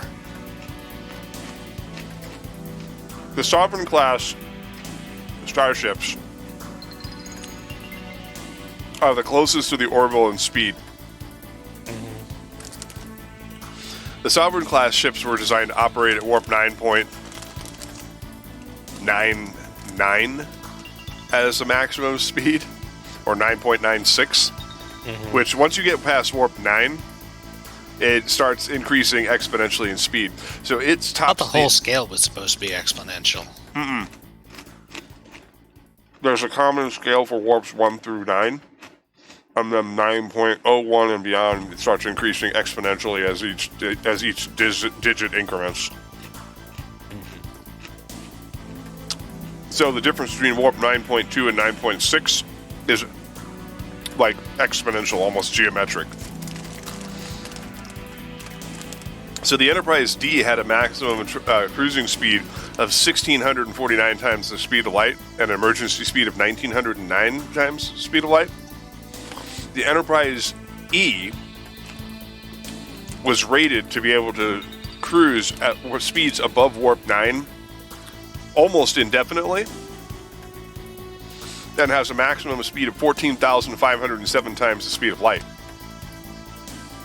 And that's still 1/5 of the maximum speed of the Orville. It depends on what time you're trying to, or how long you're planning on it taking to get from how far to how far. Well, And the trick is to, like, work backwards instead of working forward and say, I think it should be able to go X times the speed of whatever. Because, again, space is really fucking big and you're going to get the wrong answer if you start from that direction. well, when traveling between known stars, like they do actually use real star systems in both Star Trek and the Orville, which is kind of cool. They use them as reference points and then establish like planets that they visit and stuff like that as being here, here, and here, like in plausible locations where stars could actually be, habitable stars could theoretically be. So they do try to do that when possible. And they'll use like Vega and Betelgeuse and Altair and so on and so forth as reference points. But at 87,000 times the speed of light, like what it does is it gives you a perspective on how much, on why the Orville is able to get to places so much faster than you know, Star Trek. You know, when they're talking about traveling for hours and hours and hours. So the rapid cuts in between the scenes, especially in season 3 of the Orville, actually make more sense. That they didn't spend nearly as much time traveling from point A to point B. Like the fact that they're able to intercept critical events before bad things happen is actually more plausible using the Orville's speed system, using the Orville's quantum drive than the Star Trek's warp drive. I'm not sure exactly how the quantum drive differs from warp drive. I'm sure you could look that up. I'm sorry, did I miss anything here in terms of dialogue? No, I said what this one is. Okay. Lyle? Kiryu, is that you? That's what's the second bit there.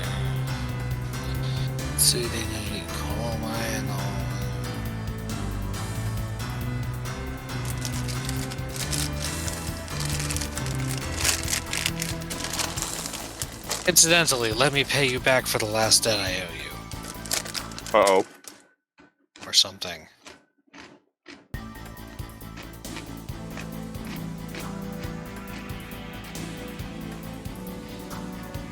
That pilot isn't a my clone?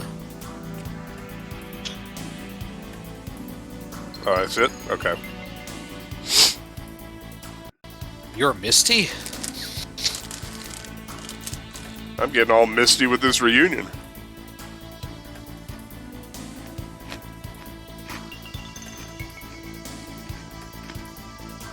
I see. Is that why the detachment unit was wiped out? The one that tried to ambush us, presumably?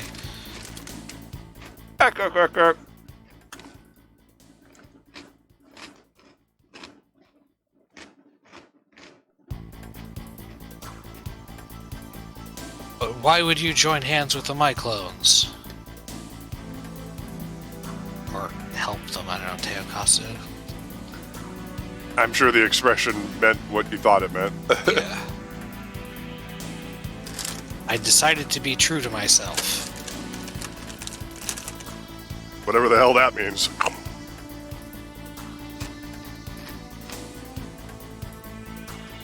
And I realized how wonderful culture is.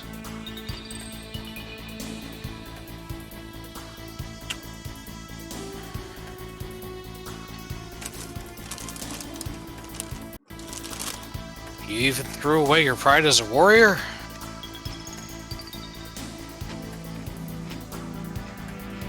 Foolish. Hey, leave her alone, I'm gonna get mad. Or something like that. Why? Why should we care about pride? Or something like that. Ah, shit. More enemy units to have I to don't deal have with. an answer to you, so here, have a ton of battled suits.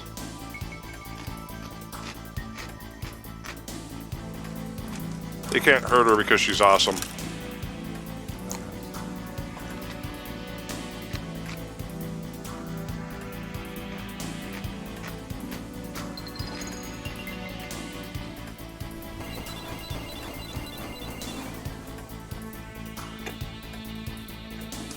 I gotta eat my cheesy toes.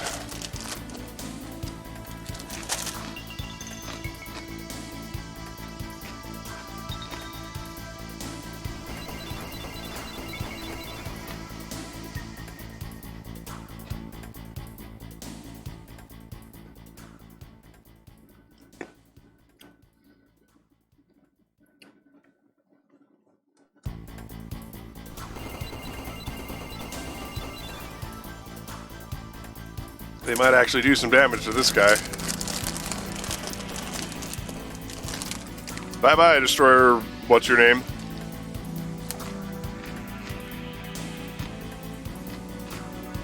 Captain! Hurry up and escape. That is the operator. No, I share my fate with the ship.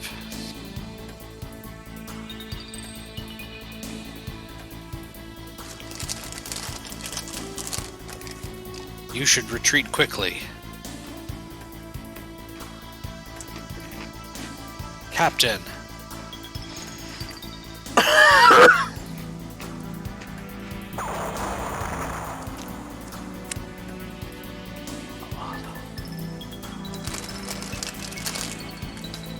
Not yet. We're not going to sink yet.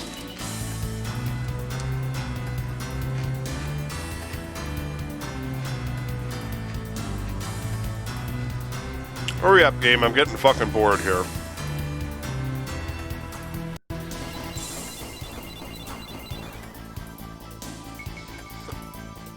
This is one of the things we're going to have to face, is that going forward, most of our episodes are going to be a single battle because of how complex they are. Mm-hmm. And I'm afraid that does get a little tedious sometimes. Oh hey, Potato Sluff's Dungeons and Dragons game is over. Woo! Did you win?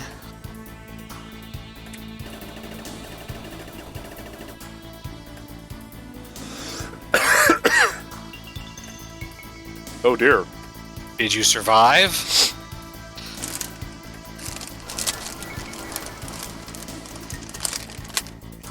Ah.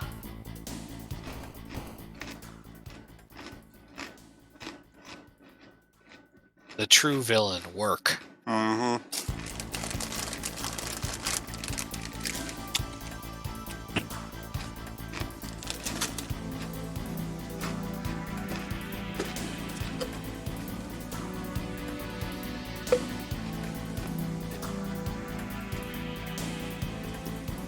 Come on, AI, hurry up.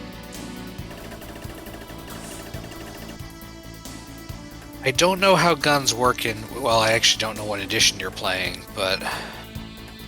I know guns are in 5th edition mostly because Matt Mercer, but I don't know the rules for them.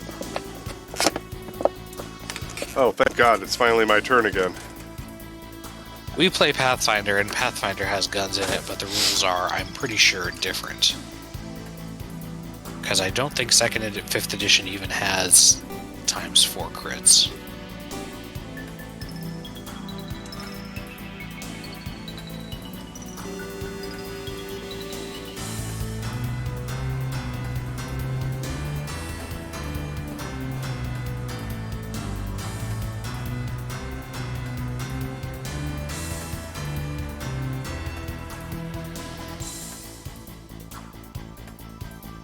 Has my luck run out? Deculture!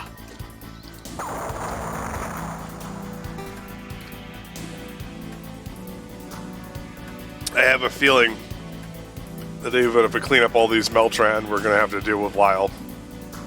It's all enemies, so yes. I doubt he's going to retreat, so I'm going to start establishing a picket line. I just mean I don't know like what the rules for reloading or stuff are. An assassin, rogue, artillerist, artificer? That's a hell of a thing. So that's 2 classes with subclasses, right? He An said, assassin rogue. There it is. An assassin rogue who also has levels in artillerist, artificer, or whatever, however you do multi-classing in 5th edition.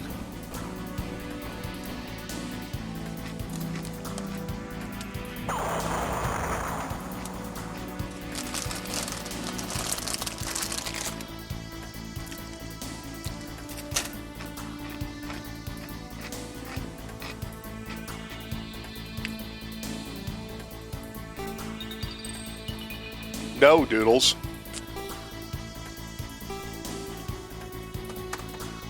Time to shoot him in the butt.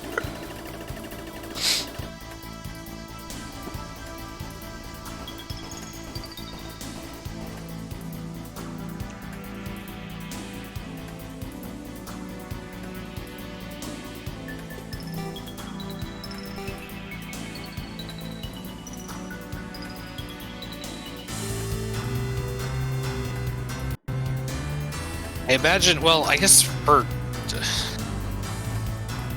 See, I'm picturing artificers and artillerists especially doing a lot of, like, non-stealthy stuff that might make being an assassin tricky.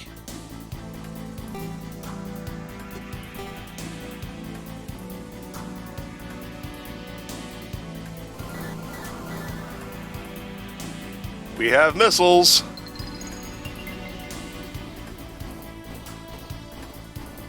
know you're a kobold, so you're small. Oh, so you don't bother with the sneaky, you just get in the same space as someone else? Anything special going on Glory to the Meltrandi! here? No. Hey, level 10 for this guy.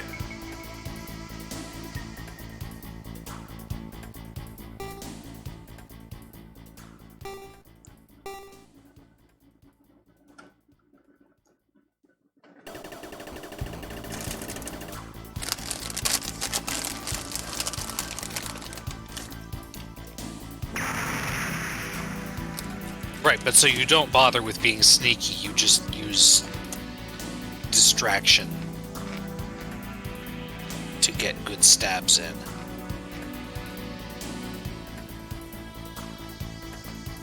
Or good shots, as the case may be.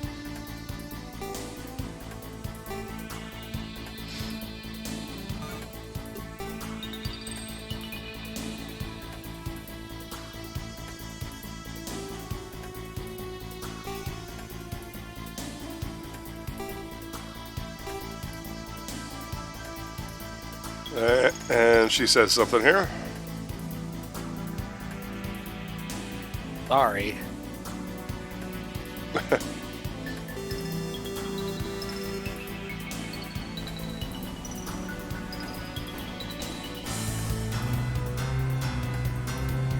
It was not a killing blow. It was a killing joke, but not a killing blow.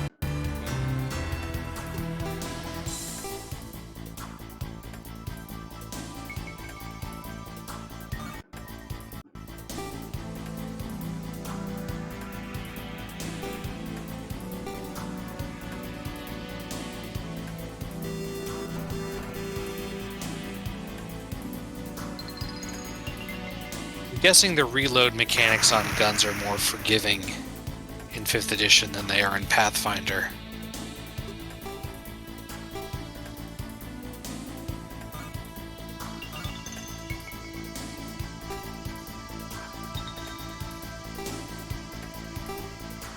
I gotta clear all these base units off here. Because in Pathfinder, it's a full round action to reload two-handed firearms. Alright, I'm gonna send him in. There are spells for that. You can use reloading hands or whatever.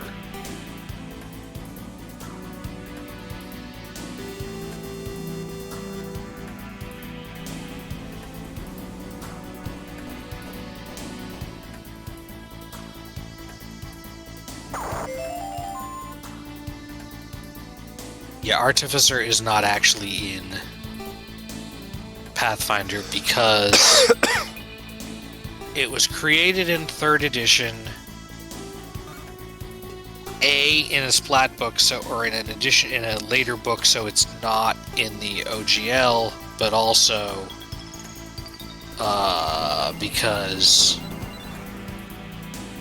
the main purpose of it in 3rd edition, or 3.5, is irrelevant in Pathfinder, which is that in 3rd edition, crafting magic items required you to spend experience, and the Artificer class was created to get a bank of artificial experience that it could use to fuel the creation of magic items.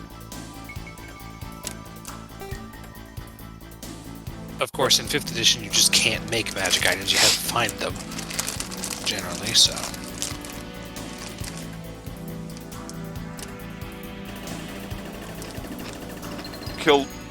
Kill stealing my enemy battleship here. Bang. On the other hand, the enemy battleship is dead. So. Right.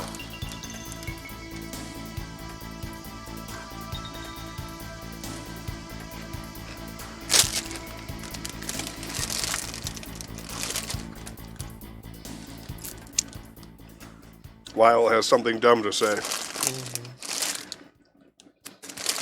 There's nothing to be confused about. I am a warrior that was born to fight.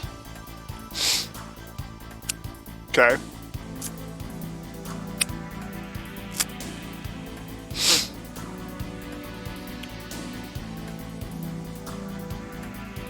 only think about about fighting to defeat the enemy in front of you.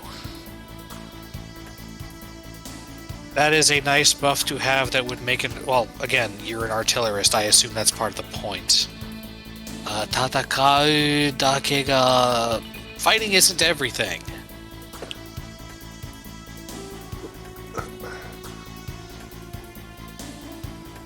Yeah, ignore that. Why do you think that? Ignore that link. I didn't activate the program, and I'm not going to do it. So I gotta figure out how to get that out of there. Deep Space the Fleet Command ad. Yeah, I was contemplating doing the campaign, but I got to play Fleet Command for 4 fucking hours on a stream. I mean, if you like the game, that might be okay. I mean, I do, but not that much.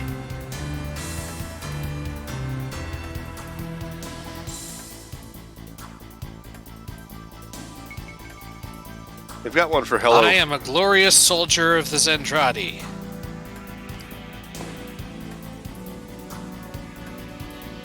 Fear me while I get my Jimblies in a Jumbly. I can't help it if you others are all confused by culture.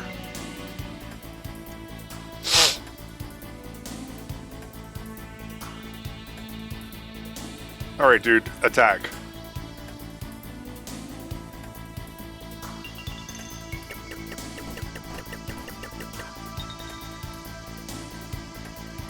Demon's damage resistance is just any magic weapon in 5th?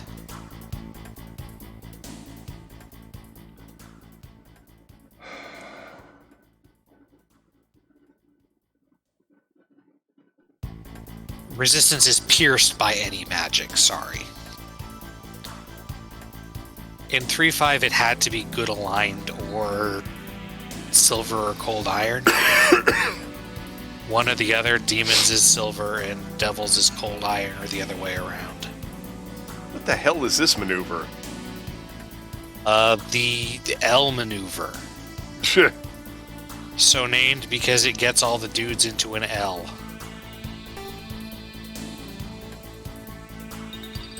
Sorry, 5th edition simplified a lot of rules a lot, and sometimes that's confusing to me.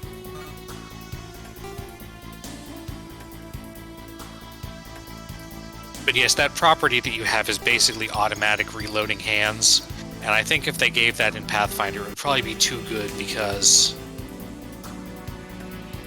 I can't hit they this made asshole. Guns ×4 crit, and also they hit touch AC within first range increment, which is 20 or 40 feet usually, but still. Yeah, I can't hit him with this weapon. Son of a bitch.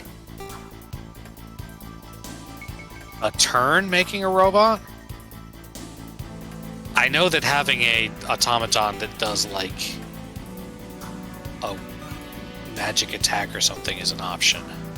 Ah.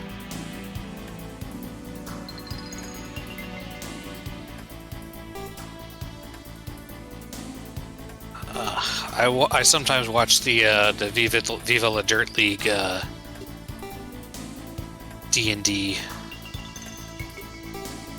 videos, and they had an artificer who had a sheep that could turn into a flamethrower. A machine sheep that could turn into a flamethrower. But I believe he is changing his class because he was having trouble. Again, she is apologizing. I don't know why she's apologizing for attacking Lyle. He's a dick. Okay, she could actually damage him.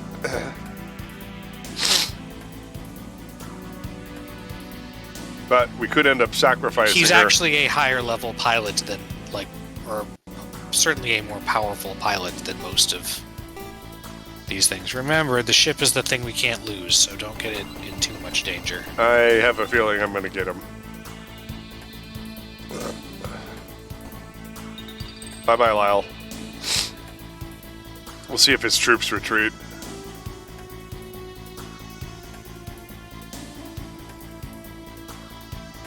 I just can't let him roam around. So you even got me.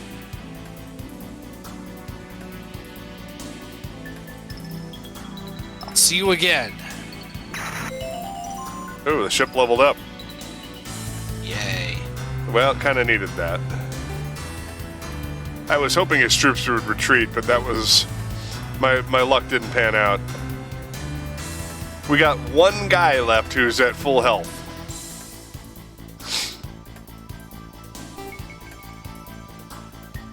Aren't you the rogue? You're supposed to be able to make the traps not do damage. Yes, I know you're an assassin rogue who does not do that as much.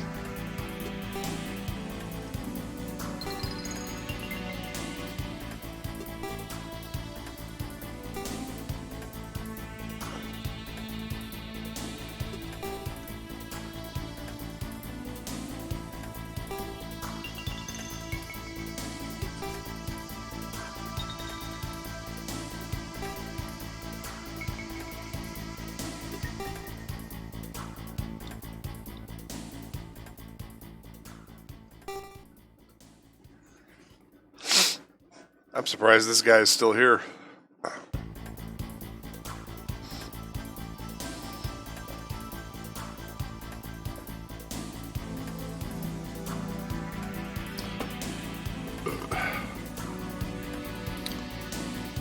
Sacrifice yourself for the glory of culture. Or something. I'm going to assume all of these guys have missiles and take no chances.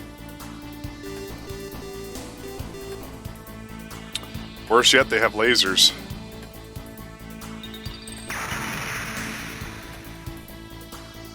Oh god, Misty may be in trouble here.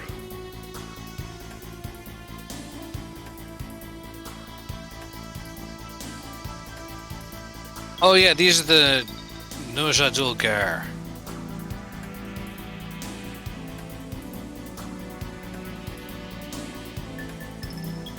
Sounds like nonsense to me.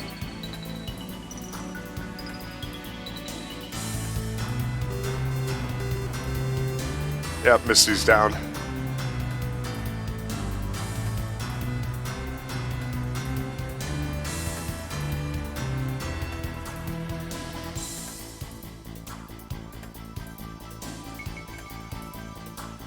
Ato skoshi nano ni. Just a little bit further escape.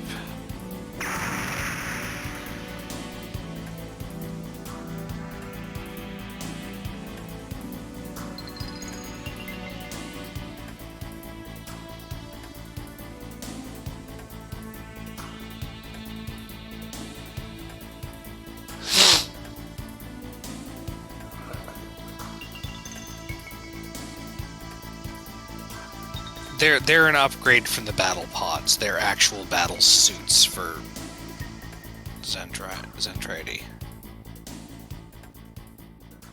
Well, I hope we didn't waste 2 hours, because these guys are awfully strong. Mm-hmm.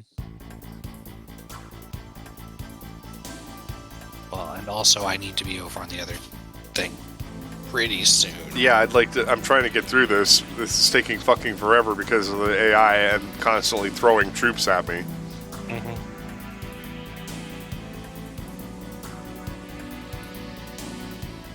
Plus, we did digress a couple of times. Yeah, but I was moving most of the time.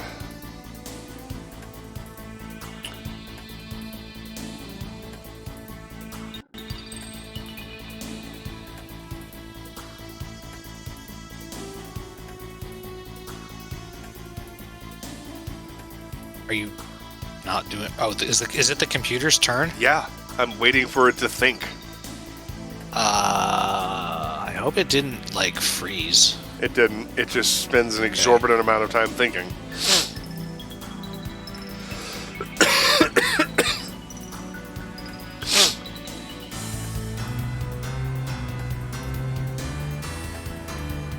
I want to get onto some of this spaceship wreckage to use it as a defense point, because it gives me a terrain advantage.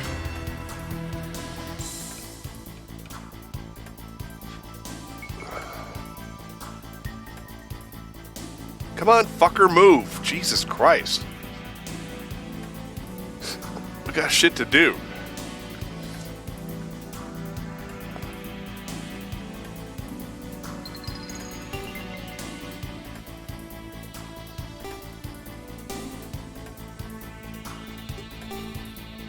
Aha.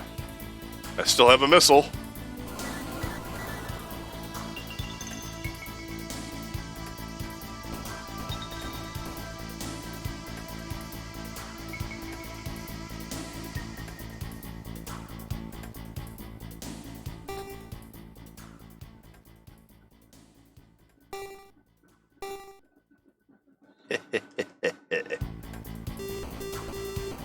The more of these guys I can eliminate per turn, the easier this is going to be.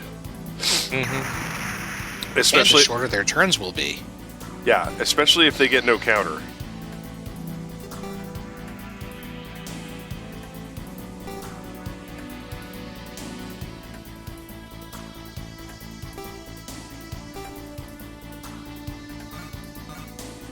Alright, I'm going to have to go all the way. For the glory of culture! By the power of Grayskull.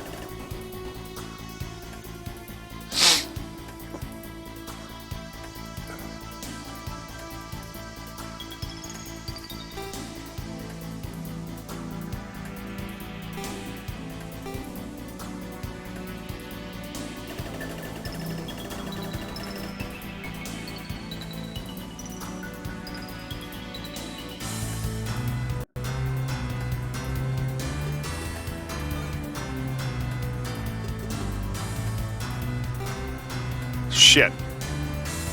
What? It was not my intention. I wanted to attack, but later, but I wanted to deploy my guy. Oh. And I accidentally hit repair instead of deploy. Well, that's not very fun. Nope. So it ended the turn without me being able to fire at the enemy.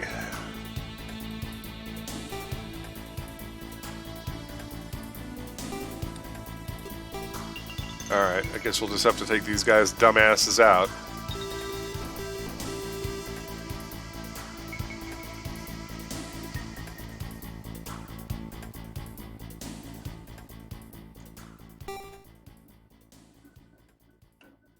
Did it say whether or not we could sacrifice Kiryu? I believe the ship is literally the only thing that matters. Alright, then I'm going to pound their asses the hard way. Raising? I stand by what I said.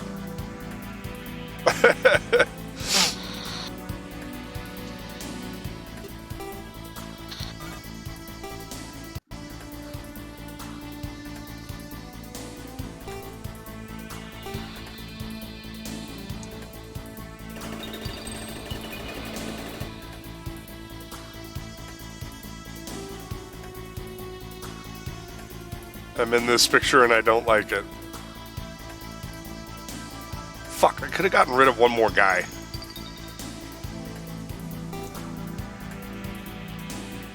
Let's see what this dipshit's gonna do. He's our last AI-controlled dude.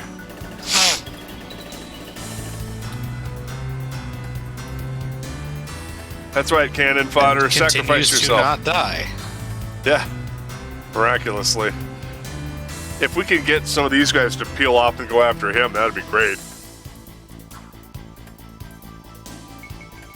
Or, you know, there's that.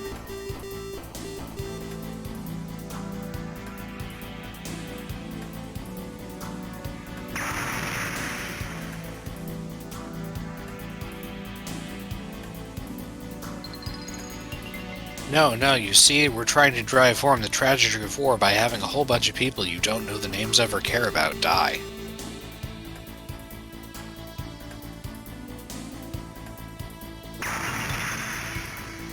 Well, we peeled off 2 of them onto our cannon fodder, so that's good. It's a step in the right direction.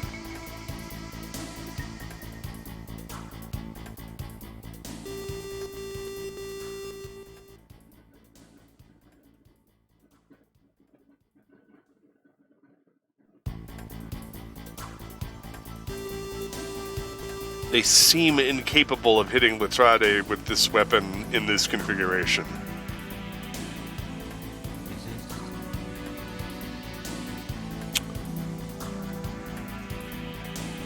But as long as they're obsessed with her, we good.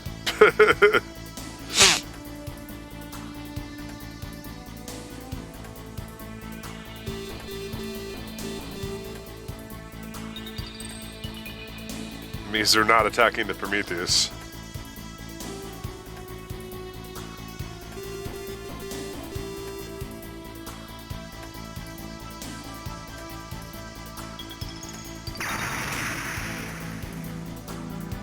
Get it yourself, you squeezy little mouse.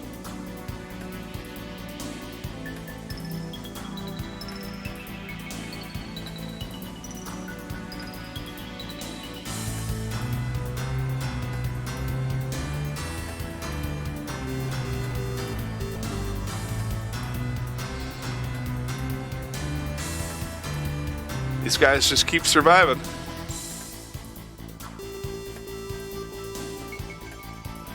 Yeah, the only main unit we've lost so far is Misty, and that's because she's got that weird Valkyrie that has unusual defenses.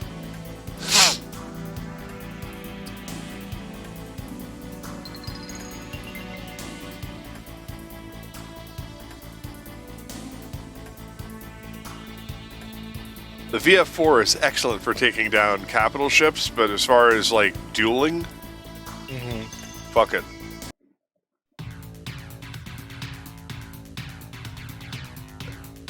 Well, the music changed. Yeah, that means we have the upper hand, I think.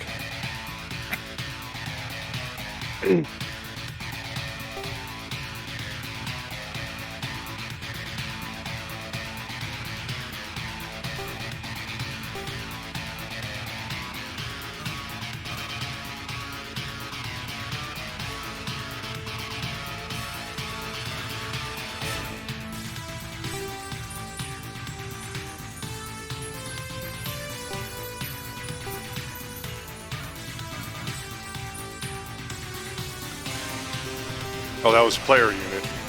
That's why. Why can't I attack this guy? It's got a P on it, dumbass. Yeah, the Nuja del Guerra look a lot. I mean, they're facing the other direction, but they look pretty similar.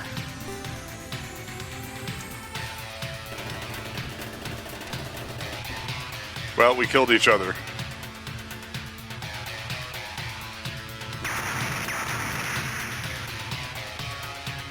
I'll take it.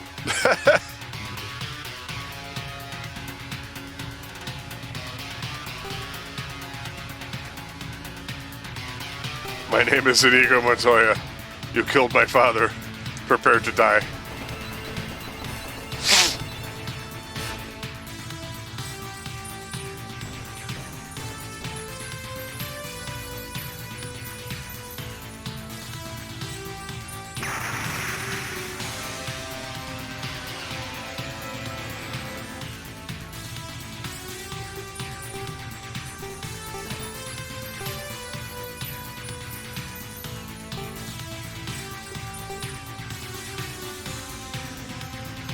Yay!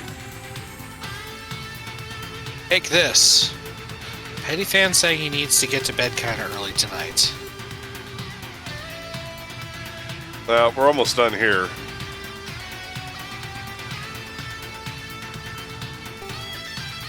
I'm giving it all she's got. How almost? If they keep taking an entire minute to think their freaking turns out. Well, that's why I'm moving as aggressively as I possibly can to get rid of these guys. We've got 6 units left on the field here. I would. If this goes past 10, I have to go.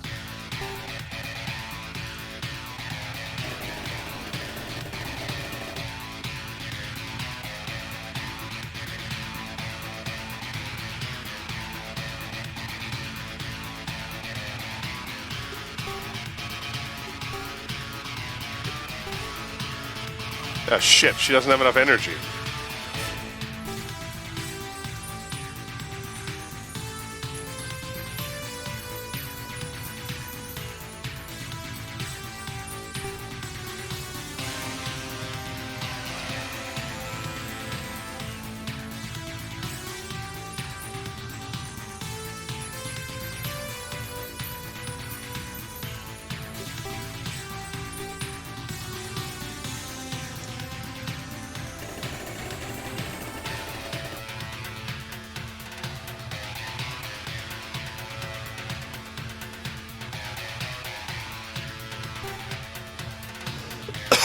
Run.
That guy had already acted, and then it took some time to think.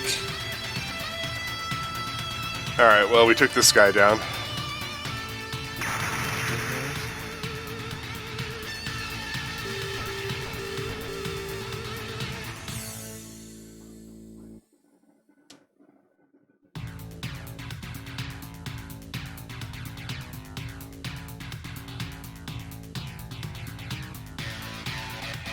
Yeah, that's the guy who just... Oh, they attack and then move. Okay, that's why they were thinking.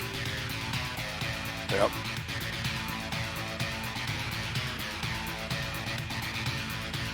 It's like, by all means, dudes, keep firing your lasers at the guy who's immune. Looked like he was taking a couple of hits.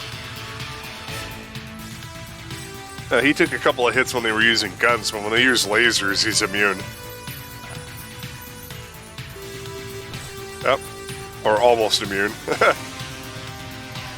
Miraculously, he survived. Player turn.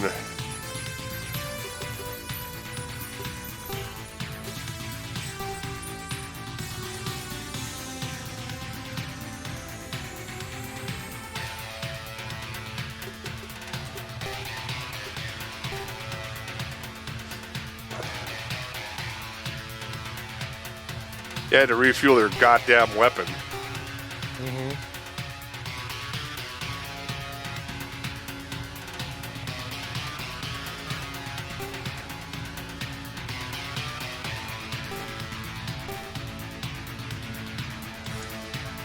Something, something. Safety lock release. Main gun fire.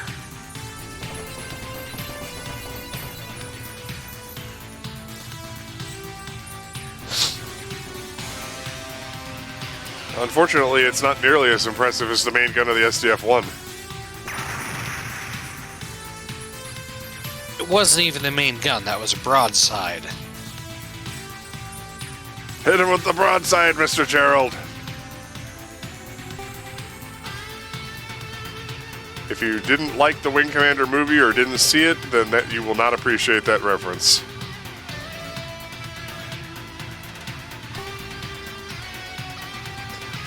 In fairness, the Wing Commander movie was trash.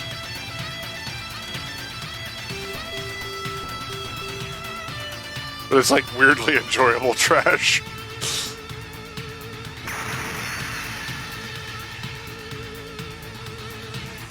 I'm in trouble here. I'm in danger.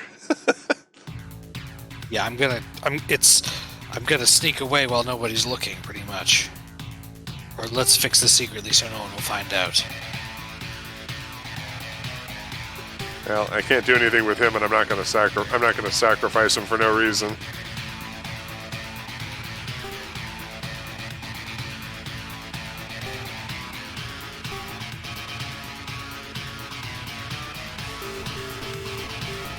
Yeah, we got him. All right.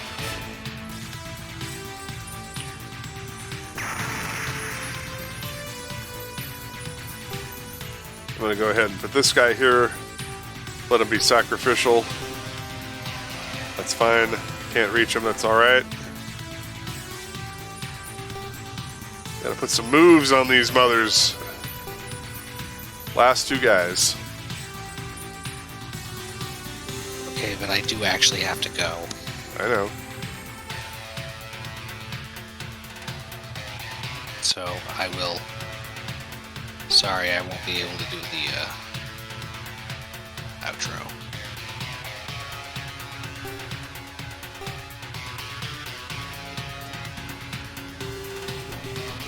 All right, one guy left.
And the final killing blow goes to Kiryu.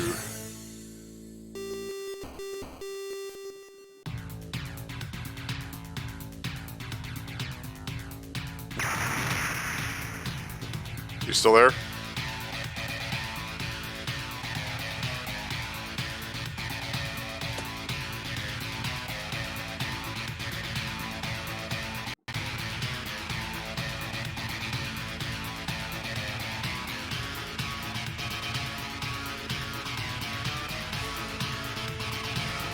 Well, no idea what they're saying, so maybe we'll get a translation in text later and I'll post it.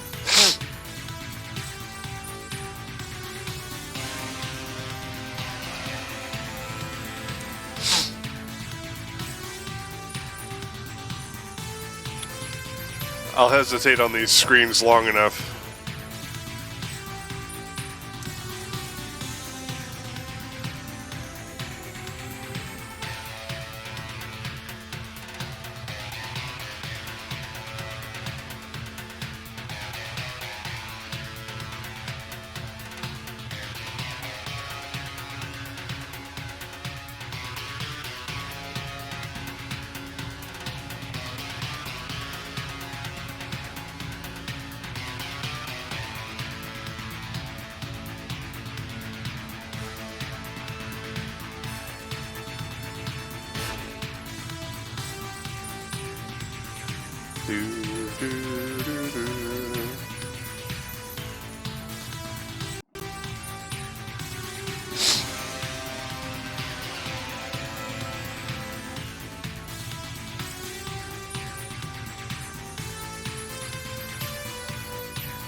All right. So we won't be doing a. Thank you, Tato. Thank you, Tato. It took some doing. It took some doing. Golix, give me if you get a chance, give me a transcription of that last conversation. We'll put it in text on the VOD later, so that way people can follow along with the story as they go through our series, or at least as close as you can get. So that way we don't miss any story in the final version of it, and you can send me that later at your convenience.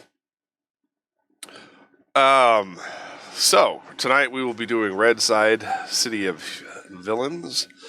Haven't determined what server we're actually going to be on. It could be New Dawn, it could be Homecoming. Not sure yet. We do like us some New Dawn. But I will discuss that with Shadow's Mist shortly and get back to y'all, and you will see it on the tweet.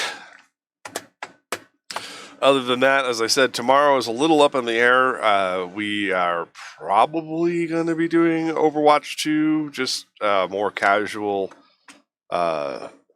quick play, non-competitive. And then in the evening, I haven't determined yet if I'm going to do an art stream in lieu of City of Heroes Blue Side, because we don't have Shadow's Mist with us tomorrow. So I'm just like, I'm somewhat ambivalent about playing by myself, because the last time I tried it, I had like no viewers. But like I said, we will be engaging in our usual banter and patented cat content tonight at 9 o'clock. So be sure to be there, and I'm sure everybody will have some fun. For now, because I do have Red Side, I will not be raiding out. So I do appreciate everybody stopping by and visiting with us. And they did open up a new area in yet another new area in Genshin Impact, so I may be revisiting that game sometime in the foreseeable future. I do want to get some time for Tower of Fantasy, and as I was discussing with Gallic, since I'm actually rapidly brushing up on the end of Luigi's Mansion, I do need to plan my next deployment, if you will, for Thursday nights, and that will be Time Stalkers for the Dreamcast. Now, one of the fun things about that is that I have a device, a Mad Catz device, that actually outputs directly to VGA. So you get 640 by 480 output, which, at the time of the Dreamcast in 1999 for a game console, that kind of resolution was unheard of. So I am probably going to hook that up to my ClearClick over here. So that way, because the only way to get Dreamcast onto stream is to either play it directly from the original hardware, which of course has its limitations. But since I have this box, it should look okay. But other than that, the only other way to play it is if somebody else has ripped the ROMs somehow. And to be honest with you, I have no idea how they got these ROMs. I'm sure there's an explanation somewhere, but allegedly the limitation of being able to actually build an emulator around being able to read off of the factory original discs is the fact that allegedly none of these drives are capable of reading GD-ROMs. So I don't know how people are able to rip them. I know when I worked at Fry's Electronics, they actually sold a GD-RW. It was a DVD-RW that did overburn and had the ability to read GD-RW discs, and Sony made it for like a hot minute, and then I never saw it again. So here we are, 23 years later, and that technology is clearly gone. So I don't know what to tell you. But that's my plan for Thursday. And of course, we do have Moondog Studios Presents on Wednesday with the usual suspects. And this week's episode will be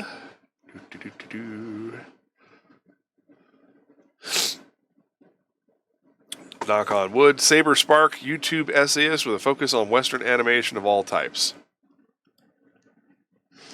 So that's kind of exciting. We've tried to have them on the show before, and we've had some scheduling conflicts that required us to reschedule it to October 12th. So that'll be at 8 o'clock on Wednesday. So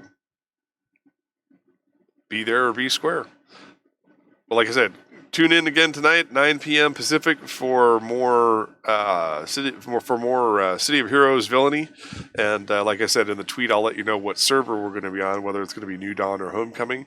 And for those of you who are subscribers to my channel, you get access to our supporter voice chat.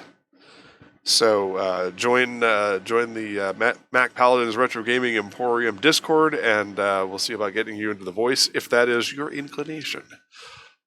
Otherwise, we'll see you then, and we'll hopefully have some fun. Until next time, I'm your host, Mac Paladin. Thanks for watching. Stay safe out there, kids.